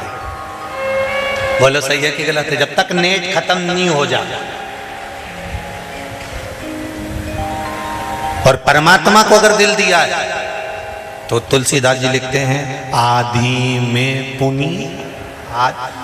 एक क्षण भी हमने अगर हमारे भोलेनाथ को दिया है तो निश्चित है मेरा शंभू मेरा शंकर तुम्हारे दुख की घड़ी में हर पल तुम्हारे सामने खड़ा मिलेगा। हर पल हर क्षण हर समय।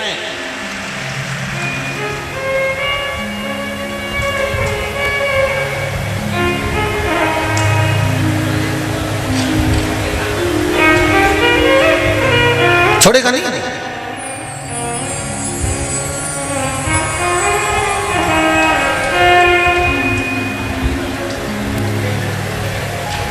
महाराज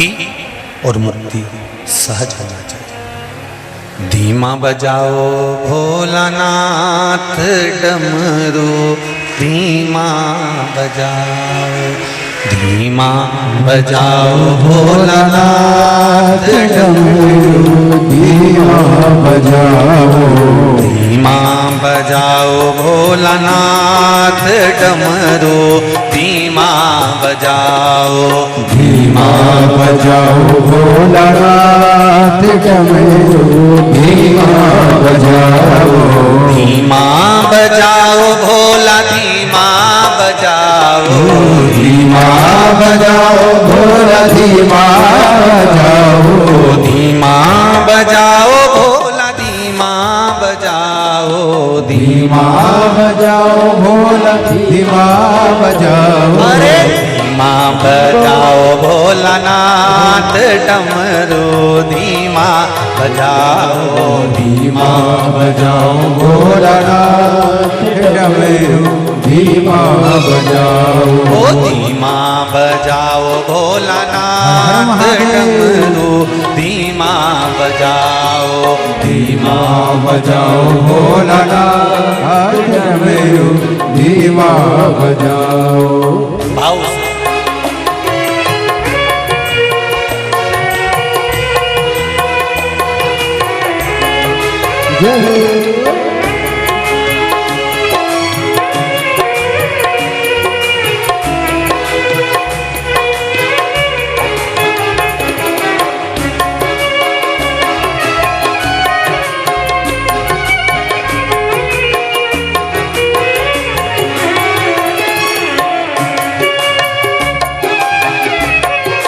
हर हर महादेव।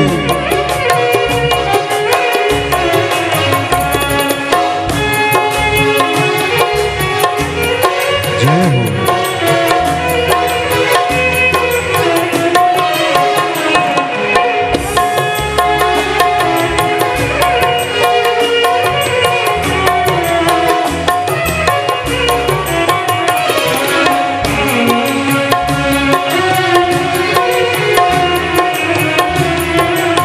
जय हो। हे भोले। डमरू की धुन सुन के विष्णु जी आए, डमरू की धुन सुन के विष्णु जी आए, डमरू की धुन सुन के विष्णु जी आए, डमरू की धुन सुन के विष्णु जी आए, ओ विष्णु जी आए संग लक्ष्मी को लाए, विष्णु जी आए संग लक्ष्मी को लाए, विष्णु जी आए संग लक्ष्मी को लाए, विष्णु जी आए संग लक्ष्मी को लाए। अरे धीमा बजाओ भोलानाथ डमरू, धीमा बजाओ, धीमा बजाओ भोलानाथ डमरू, धीमा बजाओ, अरे धीमा बजाओ भोलानाथ डमरू, धीमा बजाओ, धीमा बजाओ भोलानाथ डमरू, धीमा बजाओ। दोनों हाथों से ताली से बजाते बड़े भाव से। हर हर भोले। शंभो भोले शंकर भगवान की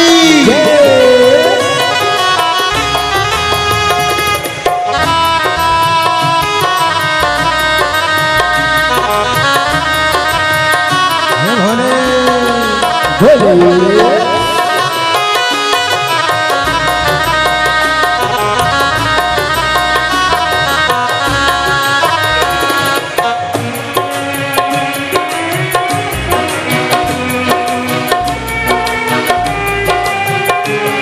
जय हो।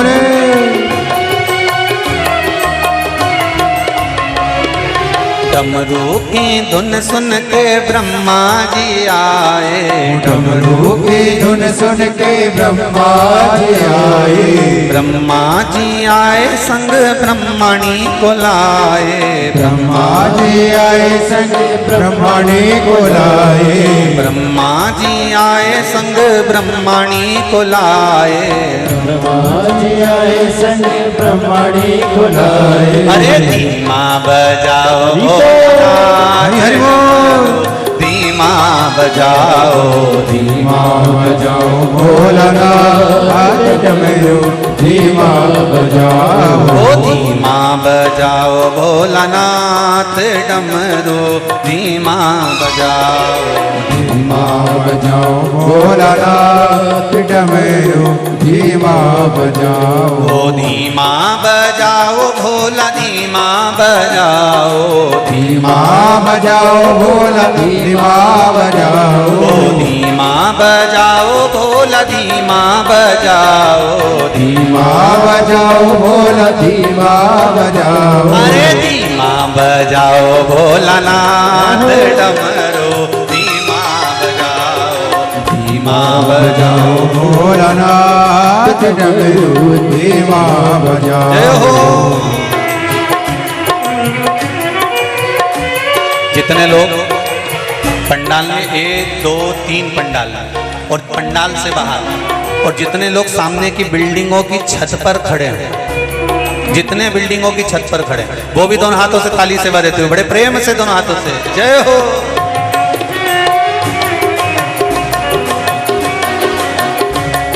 हर हर भोले भोले हर हर भोले।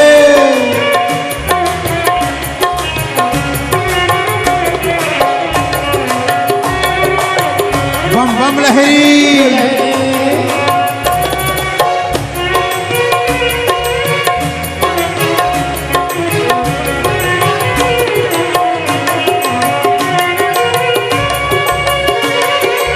जय हो हे शंभो।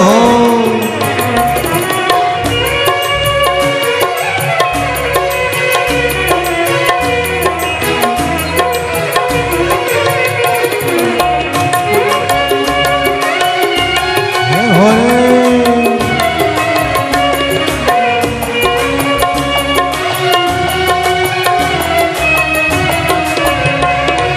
डमरू की धुन सुन के राम जी आए, डमरू की धुन सुन के राम जी आए, ओ राम जी आए संग सीता को लाए, राम जी आए संग सीता को लाए, राम जी आए संग सीता को लाए, राम जी आए संग सीता को लाए। अरे धीमा बजाओ भोलानाथ डमरू धीमा बजाओ, धीमा बजाओ भोलानाथ डमरू धीमा बजाओ, अरे धीमा बजाओ भोलानाथ डमरू धीमा बजाओ, धीमा बजाओ भोलानाथ डमरू धीमा बजाओ, अरे धीमा बजाओ भोला धीमा बजाओ, धीमा बजाओ भोला धीमा बजाओ, धीमा बजाओ भोला धीमा बजाओ, धीमा बजाओ भोला धीमा बजाओ, अरे धीमा बजाओ भोलानाथ डमरू धीमा बजाओ, धीमा बजाओ भोलानाथ डमरू धीमा बजाओ, अरे धीमा बजाओ भोलानाथ डमरू धीमा बजाओ, धीमा बजाओ भोलानाथ डमरू धीमा बजाओ, डमरू धीमा बजाओ, डमरू धीमा बजाओ, डमरू धीमा बजाओ, डमरू धीमा बजाओ, डमरू धीमा बजाओ, भोला धीमा बजाओ, डमरू धीमा बजाओ, भोला धीमा बजाओ, डमरू धीमा बजाओ, भोला धीमा बजाओ, डमरू धीमा बजाओ, भोला धीमा हर हर महादेव। भगवान शिव ओगढ़धानी त्रिकालदर्शी कैलाशी अविनाशी देवाधिदेव महादेव की कथा करें महाराज। भक्ति और मुक्ति ये दोनों एक दूसरे के लिए समर्पण का भाव रखते हैं। देखिए,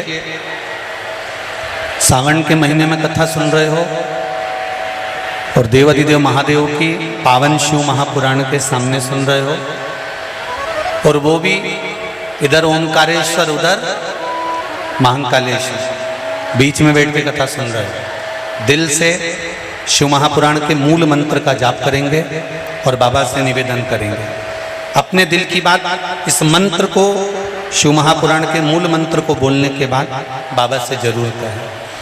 श्री शिवाय नमस्तुभ्यं, श्री शिवाय नमस्तुभ्यं, श्री शिवाय नमस्तुभ्यं, श्री शिवाय नमस्तुभ्यं, श्री शिवाय नमस्तुभ्यं। भोला सब दुख काटो मारा, ओ भोला सब दुख काटो मारा। शिव शंकर जपो तेरी माला, भोले बाबा जपो तेरी माला, भोला सब दुख काटो मारा, ओ भोला सब दुख काटो मारा। शिव पुराण कहती है महाराज, देवराज पाप करने वाला, गलत कर्म करने वाला, पर उसकी माता का एक पुण्य बड़ा प्रबल था।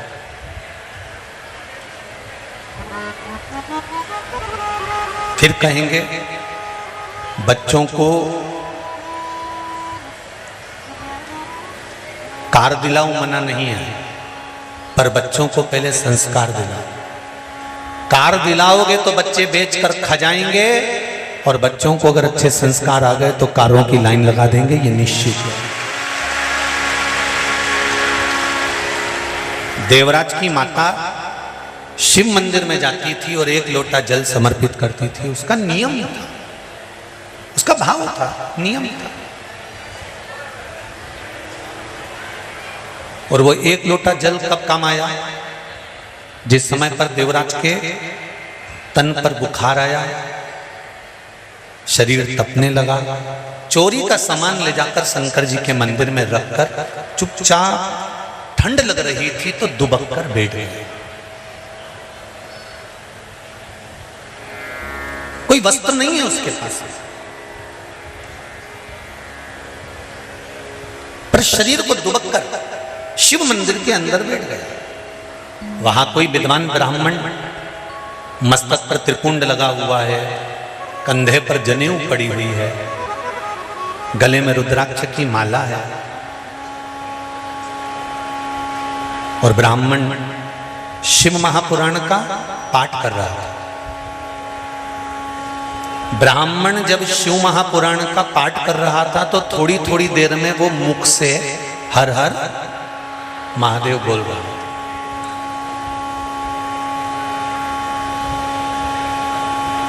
देखिए, महादेव, भोला, हर हर महादेव। बहुत ध्यान देना थोड़ा सा। श्रावण शिवरात्रि शिव महापुराण की कथा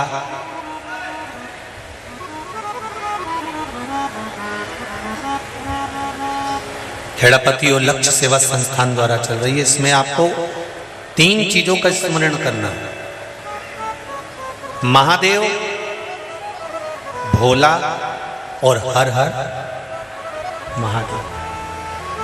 इन तीनों का उच्चारण कहां कहां पर करना चाहिए वो समझिए जरा। अभी तक जितनी भी आपने शिव पुराण सुनी होगी उसमें हमने ये वर्णन नहीं करा।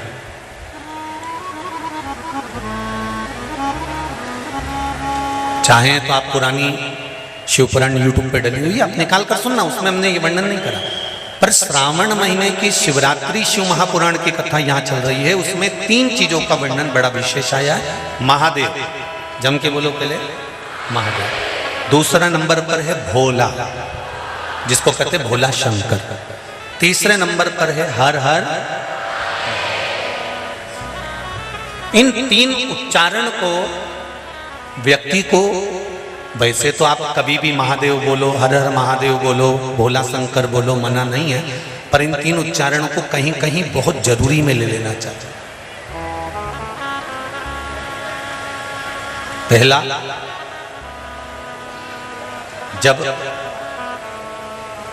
आप किसी कार्य के लिए आगे बढ़ रहे हो और वो कार्य हो ही नहीं रहा, बहुत प्रयास कर लिया आपने और वो काम हो ही नहीं रहा, अथक प्रयास कर थक गए, तब घर से जब निकलो तो एक विचार कर निकला, मुख से कहकर निकलना कि आज मैं इस कार्य के लिए जा रहा हूं और मेरे साथ मेरा महादेव जा रहा है।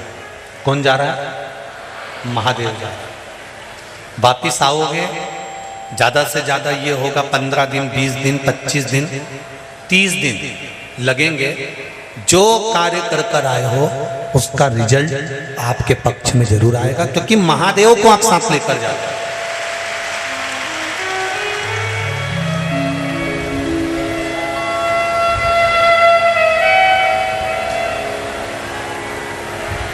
अगर हमने किसी की निंदा कर दी है, हमने किसी की निंदा श्रवण कर ली, हमारे मुख से हमने अपशब्द कह दिया, हमारे मुख से हमने किसी को ताना दे दिया, हमारे मुख से हमने किसी को गाली दे दी, हमारे मुख से हमने किसी को आड़ा टेढ़ा बोल दिया, तो दिन भर में कम से कम 3 बार या तो गंगा जी का स्मरण कर लेना चाहिए, हर हर गंगे, या फिर नर्मदे हर, और अगर ये भी नहीं कर सकते तो हर हर महादेव।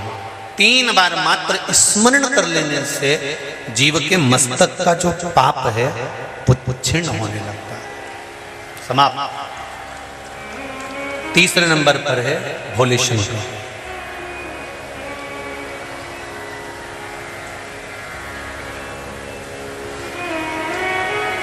बहुत तेज क्रोध आ रहा,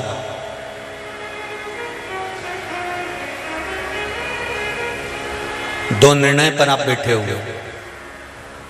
एक मन कर रहा है इस लड़के से शादी करूं कि इस लड़के से शादी करें, इस लड़की से ब्याह करें कि इस लड़की से ब्याह करें, किराने की दुकान डालें कि जनरल स्टोर डालें, इस जगह पर नौकरी करूं कि इस जगह पर नौकरी करूं।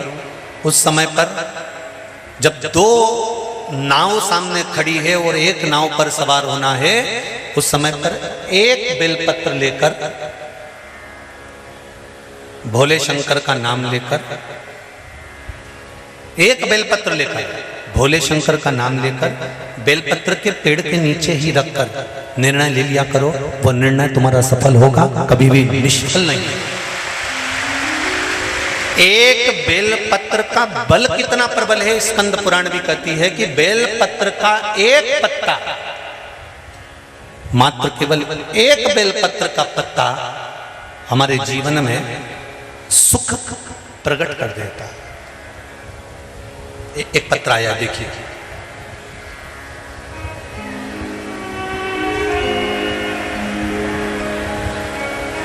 मैं प्रेमलता बोरवाल इंदौर से, कहीं बैठी हो तो अपने दोनों हाथ हिला सकते हैं। प्रेमलता बोरवाल आप ही हैं, दोनों हाथ हिला दो।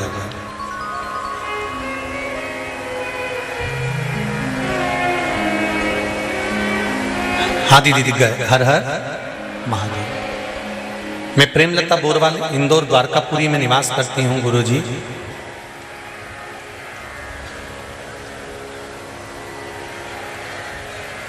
मेरे लीवर में 2 गांठ लीवर में बन गई थी, लीवर में 2 गठान बन गई थी, पैर से कमर तक में बहुत दर्द था, मैं खड़ी भी नहीं रह पाती थी। 2021 में रुद्राक्ष महोत्सव सीहोर में हम आए थे, जहाँ से हमें रुद्राक्ष प्राप्त हुआ था। हमने उस रुद्राक्ष का जल पिया और हमें उससे बहुत आराम हुआ, और अब पूर्ण रूप से वह दोनों गठान खत्म हो चुकी है। हमने जांच कराई, उसमें दोनों गठाने समाप्त हो गई। ये शिव है। बैठो बहन, हर हर महादेव। तेरी कृपा बिना न हिले एक भी अणु, लेते हैं श्वास तेरी कृपा से तनु तनु। एक बात अपनी बुद्धि में बिठा कर रखिए, एक बात अपने जीवन में बिठा कर रखिए। शिव महापुराण के अंतर्गत अगर कुछ है तो आपका विश्वास है। और इस पावन व्यासपीठ से फिर कह रहा हूं, जितने भी लोग इस पावन शिव महापुराण की कथा को सुन रहे हैं, माना 1 2 3 सारे पंडाल भरे हुए हैं और आप लोग बाहर बहुत देर से खड़े हो, मैं मानता हूं, पर विश्वास रखकर मेरे महाकाल राजा पर, मेरे ओंकारेश्वर पर, मेरे कुबेरेश्वर महादेव पर विश्वास रखकर एक बार दिल से शिव महापुराण की कथा यदि सुन रहे हो और 7 दिन की श्रावण महीने की पूरी कथा सुन रहे हो, कामना कर कर बैठना, ये पक्का है 3 महीने में तुम भी कुबेरेश्वर धाम में आकर मिलोगे, ये निश्चित है।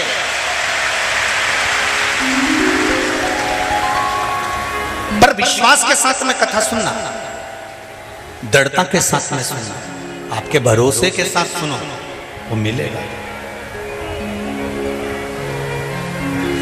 कौन क्या बोल रहा है, पड़ोसन क्या बात कर रही है, पड़ोसन कितनी देर से उठा बैठक कर रही है, कहीं जा रही कहीं आ रही, हमें उससे मतलब नहीं। हम तो शंकर को पाने के लिए आए, हम शंकर का कथा सुनने के लिए आए, हम शंकर का स्मरण करने के लिए आए। इतनी दूर दूर से 10 रुपए 20 रुपए 50 रुपए ऑटो का, गाड़ी का, डीजल का खर्च कर कर इतनी संख्या में आप लोग आकर बैठे हो, तो बाबा आपको खाली तो नहीं भेजेगा, कुछ ना कुछ देकर जरूर भेजेगा, ये निश्चित है। बस दिल लगाना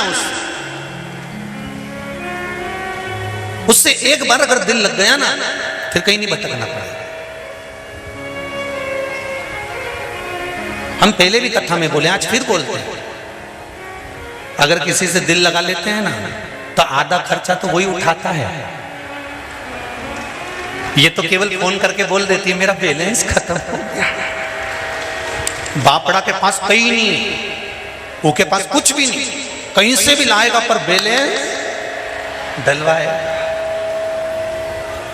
3 दिन से सोच रही मेरी घड़ी का सेल खराब हो गया। घड़ी का सेल काय को चिंता करे, मैं दूसरी ला दूंगा। दूसरे दिन तो 5000 की घड़ी ला के दे दी। सोचो, दिल लगाया एक साधारण से व्यक्ति से, तो उसने खर्च उठाना चालू कर दिया, और दिल लगा लिया मेरे महादेव से, तो पूरे परिवार की व्यवस्था उसने कर दी। एक बार लगाओ तो उससे, उस परमात्मा से दिल तो लगाओ। जिस दिन हमने उससे लगा लिया, फिर भटकना छूट जाए।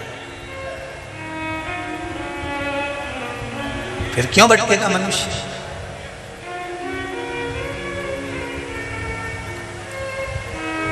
उसके सहारे हो जाए। भोलेनाथ दया करना, मैं तेरे भरोसे हूँ। मेरे बाबा दया करना, मैं तेरे भरोसे हूँ। जैसे प्रतिदिन अगर बेलपत्र खाओगे शंकर जी के मंदिर की, तो मुख में जीवान छार छार हो जाती है। बोलो सही है कि गलत है? प्रतिदिन बेलपत्र खाओगे शंकर मंदिर की, तो मुख में कई बार छाले भी पड़ जाते हैं। सत्य है कि गलत है? शिव महापुराण की कथा कहती है, अति सर्वस्व वर्जते। आपको अगर बेलपत्र खाना है, हफ्ते में 2 खाओ, हफ्ते में 3 खाओ, मुंह में अगर छार छार हो रहा है, छाले पड़ रहे हैं, तो बेलपत्र को, शिव जी की चढ़ी हुई बेलपत्र को सुखाकर चूरा बनाकर इतनी सी चुटकी भर खा लिए, पानी पी लिए। लीवर गड़बड़ हो गया है, डायलिसिस चल रहा है, किडनी गड़बड़ हो गई है, डॉक्टर बोल रहा है कि डायलिसिस करवाना पड़ेगा, तो बेलपत्री के पीछे की जो डांट होती है, जिसको आप लोग तोड़ के फेंक देते हैं, वो बेलपत्री के पीछे की जो डांट है, ये ब्रह्मा विष्णु महेश, समझ में आ रहा है आप लोगों को? बीच में जो डंडी दिख रही है आपको, इसके बीच में बड़ी पत्ती और दो पत्ती के बीच में जो खाली जगह है, ये खाली जो डंडी है, इसमें 33 कोटि देवी देवताओं का स्थान होता है। किसका स्थान है? 33 कोटि देवी देवताओं का। इसलिए बेलपत्र चढ़ाते समय बेलपत्र को इस जगह से पकड़कर समर्पित किया जाता है कि 33 कोटि देवी देवताओं का स्पर्श कर कर, ब्रह्मा विष्णु महेश का स्पर्श कर कर चढ़ाया जाता है। बेलपत्री के नीचे की जो डंडी होती है, ये 2 पत्ती से लेकर नीचे का जो भाग होता है, ये स्कंद पुराण कहती है, इसमें 64 योगनियां और मेरी माता पार्वती का संपूर्ण जितनी शक्तियां हैं, वो सारी शक्तियां इस डंडी के अंदर विराजमान होती हैं। इस डंडी के पीछे एक गोखरू होता है, जिसको माताएं तोड़ देती हैं। वो जो टूटा हुआ गोखरू रहता है, उसमें भगवान शंकर के प्रत्येक गण का भाव रहता है। इनका काम क्या रहता है? जब शरीर में किसी व्यक्ति के जीवन में जब दुख तकलीफ या रोग बढ़ता है, तो वो गोखरू जो नीचे का रहता है, वो टूटा हुआ गोखरू अशोक सुंदरी वाली जगह पर चढ़ाकर हफ्ते में 2 बार उसको चबा चबा कर अगर खा लिया जाए, तो डायलिसिस की जरूरत नहीं पड़ती, डायलिसिस छूट जाता है, लीवर और किडनी काम करना प्रारंभ कर देते हैं। और अच्छे से सुन लेना, अभी की अभी घर जाकर शुगर की जांच करना, शुगर कितनी भी हाई जा रही होगी, बेलपत्री के नीचे का गोखरू टूटा हुआ अशोक सुंदरी पर चढ़ाकर खाकर 5 से 7 मिनट मुंह में रख लीजिए, और उसके बाद शुगर की जांच कर लीजिए, शुगर लेवल में मिलना प्रारंभ हो जाएगा। बेलपत्री का जो सुख है, वो जीवन का आनंद देना है।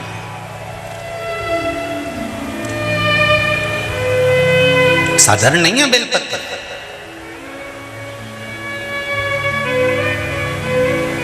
देवराज ब्राह्मण की माता के पुण्य, देवराज नाम के ब्राह्मण की माता का 1 लोटा जल चढ़ाया हुआ कहां काम आया? जब देवराज के शरीर में ताप पड़ा, देवराज बीमार पड़ गया, शंकर जी के मंदिर में चोरी का सामान लेकर बैठ गया। चोरी के सामान को लेकर शिव मंदिर में देवराज बैठ तो गया, चोरी के सामान को लेकर देवराज बैठ गया। थोड़ी थोड़ी देर में हर हर महादेव कहा, देवराज को गुस्सा आया, मेरे शरीर में तपन हो रही है, मेरा सिर दर्द हो रहा है, मेरे शरीर में कष्ट हो रहा है, और ये हर हर महादेव कहने में लगा हुआ है। हम कई बार कहते हैं, जितने लोग आस्था चैनल पर कथा सुन रहे हैं, जितने लोग फेसबुक यूट्यूब पर कथा सुन रहे हैं, उनसे निवेदन है, अपनी टीवी का वॉल्यूम तेज कर कर सुना करो। कहा गुरुजी, उससे क्या होगा? हम कहते हैं, घर का व्यक्ति अगर कथा नहीं भी सुन रहा है, उसकी श्रवण शक्ति में शिव महापुराण का एक शब्द भी चला गया ना, तो उसकी जिंदगी में कभी ना कभी तो काम आ ही जाएगा, कभी ना कभी काम आ जाएगा। जब घर में पैसे की कमी आती है, जब घर में धन की कमी आती है, पैसा नहीं रहता है, सारा की सारा पैसा कहीं चले जाता है, तब मेरी घर की जो माताएं होती हैं ना, पति इनके पास जाकर अगर धीरे से कह दे, छोरा धीरे से कह दे, माँ बहुत घाटा लग गया है, पैसा नहीं है, तो माँ तुरंत कहती है, काय को घबराए छोरा, काय घबराए? और माँ अंदर जाए, और माँ ने एक डब्बे में थोड़ा सा पैसा छुपा कर रखा था, वो निकाल कर लाके दे देती है। वो माँ, वो पिता अपने बच्चों को दुखी नहीं देख सकते। माता पिता अपने बच्चों को दुखी नहीं देख सकते। उसी तरह तुम्हारा किया गया भजन, तुम्हारा किया गया कीर्तन, अगर वॉल्यूम तेज कर कर भी तुम शिव महापुराण की कथा सुन रहे हो तो तुम्हारे कानों में अगर कुछ चले गया है तो याद रखना, तुम्हारी श्रवण शक्ति में अगर थोड़ी सी भी शिव महापुराण की कथा चली गई है, जहां तक इस शिव महापुराण की आवाज जा रही है वहां तक अगर शंकर की कथा तुम्हारे कानों तक जा रही है, तुम भले शंकर को मानो मत मानो, तुम शिव के मंदिर जाओ मत जाओ, तुम नर्मदा जी नहाओ मत नहाओ, तुम शंकर के मंदिर में जाके एक लोटा पानी चढ़ाओ मत चढ़ाओ, पर तुम्हारे कानों में अगर शिव महापुराण की कथा का एक शब्द भी पहुंच गया है तो ये शब्द जब जैसे पैसा खत्म हो जाता है तो मां निकाल कर दे देती है। तुम्हारी सुनी हुई कथा जिस दिन तुम्हारे जीवन में दुख सामने आकर खड़ा हो जाएगा, उस दिन माता पिता देवाधिदेव महादेव और माता पार्वती तुम्हारे जीवन का सुख प्रदान कर। तुमने श्रवण करा ना करा, तुमने लिया ना लिया, तुमने ग्रहण करा ना करा,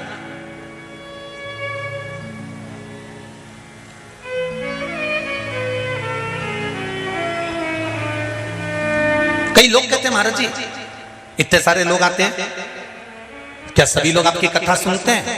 हमने कहा नहीं, चोटे भी आते हैं, इसमें कौन सी दिक्कत वाली बात? अब इतने सारे आप लोग बैठे हो, अब आपको भी नहीं मालूम है कितनी चोटी बैठी रहे और कितना चोटा बैठा, किसको मालूम? अरे बोलो तो रही जीजिया, सही है कि गलत है? और जितने जीजा बैठे वो भी बोल दो, सही है कि गलत है? किसको मालूम कौन क्या करने आया? आप कथा लेने के लिए आए और वो आपकी चेन लेने के लिए आया, आप कथा लेने के लिए आए, वो आपका गले का मंगलसूत्र लेने के लिए आया, किसको मालूम? पर हमने अभी कथा में कहा था, चोरी करने वाला चुरा चुरा के मर जाएगा तो भी चोटा की चोटा ही रहेगा, और जिसके गली की चेन और मंगलसूत्र चले भी गया वो 4 दिन रो भी रहेगी, तो ये पक्का है 15 दिन बाद फिर उसके गले में चेन और मंगलसूत्र आ जाएगा, ये निश्चित है। पर वो चोटा तो, अरे बोलो तो जम के, वो चोटा तो चोटा ही रहेगा, वो जिंदगी भर चोर चोर के ही मरी जाए। इसीलिए निवेदन है, तेरा क्या होगा रे कालिया, संभाल कर मत बुरे कर्म कर बंदे वरना पछताएगा, भगवान की आंखों से तू बच नहीं पाएगा, तू बच नहीं पाएगा। अरे ओ अज्ञानी मत करना, आप अपना कर्म करे जाओ, कभी ना कभी वो फल देने में पीछे नहीं हटेगा। माँ रखे हुए पैसे को निकालकर दुख की घड़ी में दे देती है। हमारी श्रवण करी हुई शिव महापुराण की कथा भले हमने सुनी ना सुनी, पर कानों में गई तो सरी, वो कहीं ना कहीं निकलकर सम्मुख आ ही जाती।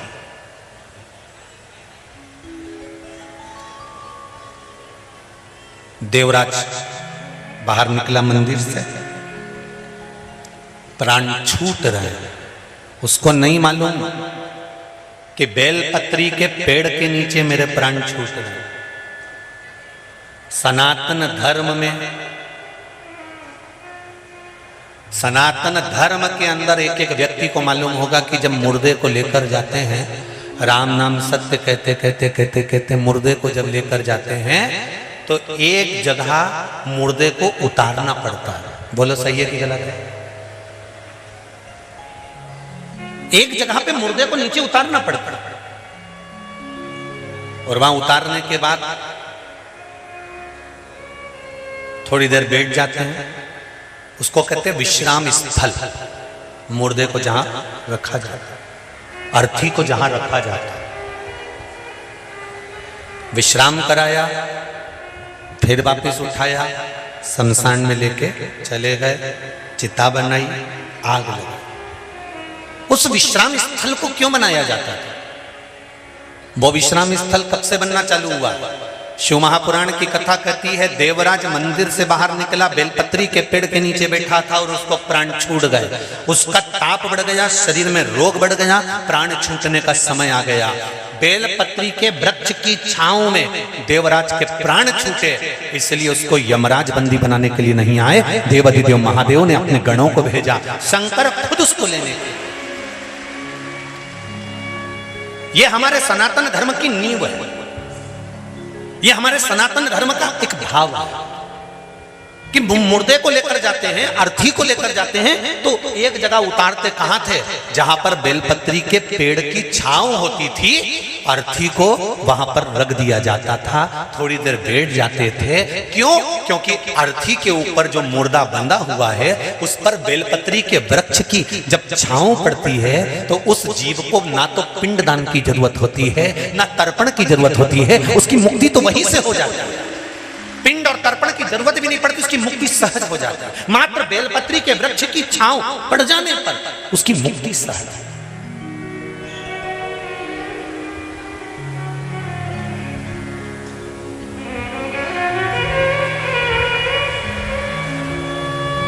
गर्ग संहिता वर्णन करती है, एक कर्मकांडी ब्राह्मण, पूजन कराने वाला ब्राह्मण जजमान से जब बेलपत्र शंकर जी पे चढ़वाता है और बोल कर चढ़वाता है कि एक बेलपत्र शिव को चढ़ाओ, एक और बेलपत्र शंकर भगवान को चढ़ाओ। ब्राह्मण जितनी बार मुंह से बोलता है कि बेलपत्र शिव को चढ़ाओ, जजमान जो शंकर भगवान पर बेलपत्र चढ़ाता है, उस बेलपत्र का आधा अंश तो ब्राह्मण के घर पर पहुंच जाता है शिव की कृपा से। मात्र बोल देने पर कि बेलपत्र चढ़ाइए, बेलपत्र समर्पित करिए, भगवान शंकर को बेलपत्र चढ़ाइए, भगवान शिव को बेलपत्र चढ़ाइए।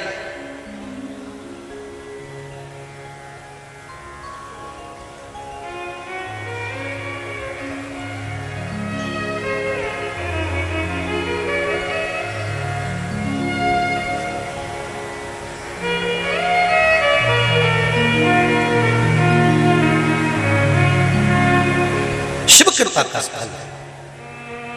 एक काम आप भी करो, अभी सावन का महीना चल रहा है, शंकर जी के मंदिर में बहुत सारी बेलपत्र चढ़ रही होगी। चढ़े हुए निर्माल्य को ब्राह्मण देवता मंदिर से उठाकर विसर्जन में रख देते हैं। आप फ्री होकर जाओ, निर्माल्य में से सारी बेलपत्र उठाकर ले आओ, धोकर सुखाकर रख लो, उसका चूरा बनाकर रख लो। जब जब जीवन में अगर किसी को जरूरत पड़े कि शुगर और बीपी गड़बड़ हो रहा है, शंकर जी पे चढ़ी हुई बेलपत्र का वो चूरा आप किसी को भी गिफ्ट करना प्रारंभ कर दीजिए, उसके जीवन में स्वास्थ्य ठीक होना प्रारंभ हो जाएगा। थोड़ा सा तो हमको करना पड़ेगा। क्यों फेंके? कल हमने एक मैसेज में पढ़ा था, हरदा में एक संस्था तैयार हुई है। वो संस्था प्रत्येक शंकर जी के मंदिर में से निर्माल्य, उतरे हुए फूल पत्ती माला लेने के लिए जा रही है। केवल एक मिस कॉल करो और वो मंदिर पहुंच जाती है और निर्माल्य, चढ़ा हुआ बेलपत्र, फल फूल जो भी है वहां पर चढ़ा हुआ फूल आदि वो लेकर आ जाती है। फिर हमने फोन लगाया यहीं से जहां हम ठहरे, उनका मैसेज तो हमारे पास में, हम जब जीतू भैया के घर पर बैठे हुए थे पटवारी जी के यहाँ, तब आ गया था। फिर हम वहाँ से गए, फिर जहाँ हम रघुवंशी जी के यहाँ ठहरे हैं वहाँ हमने उस पत्र को पढ़ा। तो फिर हमने फोन करा उनको कि बहुत बहुत साधुवाद है, आप इतने सारे निर्माल्य का करोगे क्या? तो कहा गुरुजी इस निर्माल्य की हम खाद तैयार करेंगे। रिसर्च वालों ने रिसर्च करा है कि बेलपत्री के पत्तों की जो खाद तैयार होती है, उस खाद से खेत में, गमले में, बगीचे में जब डाली जाती है वो खाद, तो अलग से कोई यूरिया या खाद डालने की जरूरत नहीं पड़ती। बेलपत्री की खाद 2 साल तक जमीन को उर्वरकता प्रदान करती रहती है। बेलपत्री की खाद में इतना बल है कि 2 साल तक ना तो कोई दवाई डालना पड़ती है, ना कोई खाद डालना पड़ती है, ना कोई यूरिया डालना पड़ता है। खेत में बेलपत्री की पत्ती की जो खाद तैयार करी जाती है, वो खाद फल प्रदान कर देती है। 2 साल तक खेत खराब नहीं होता, ना उसमें दवाई की जरूरत पड़ती है, ना कोई कीट। जरा विचार करिए बेलपत्री में कितना बल है।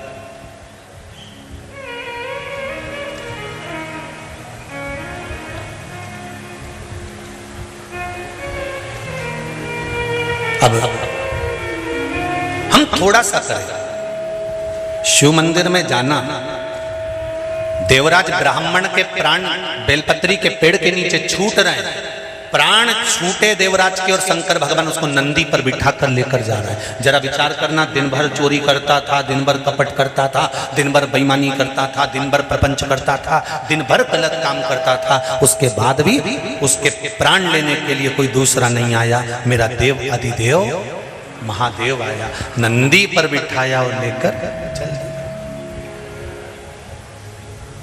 देवराज के मन में यह बात खल गई। देवराज ने पूछ लिया, मैं पापी हूं, मैंने चोरी करी है, मैंने लोगों का धन चुराया, उनकी आंख में आंसू आए, मेरे कारण किसी का दिल दुखा है, मेरे कारण किसी का हृदय दुखा है।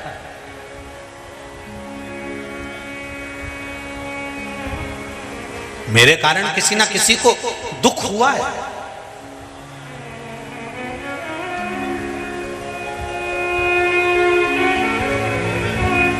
मेरे कारण किसी ना किसी को तकलीफ हुई है।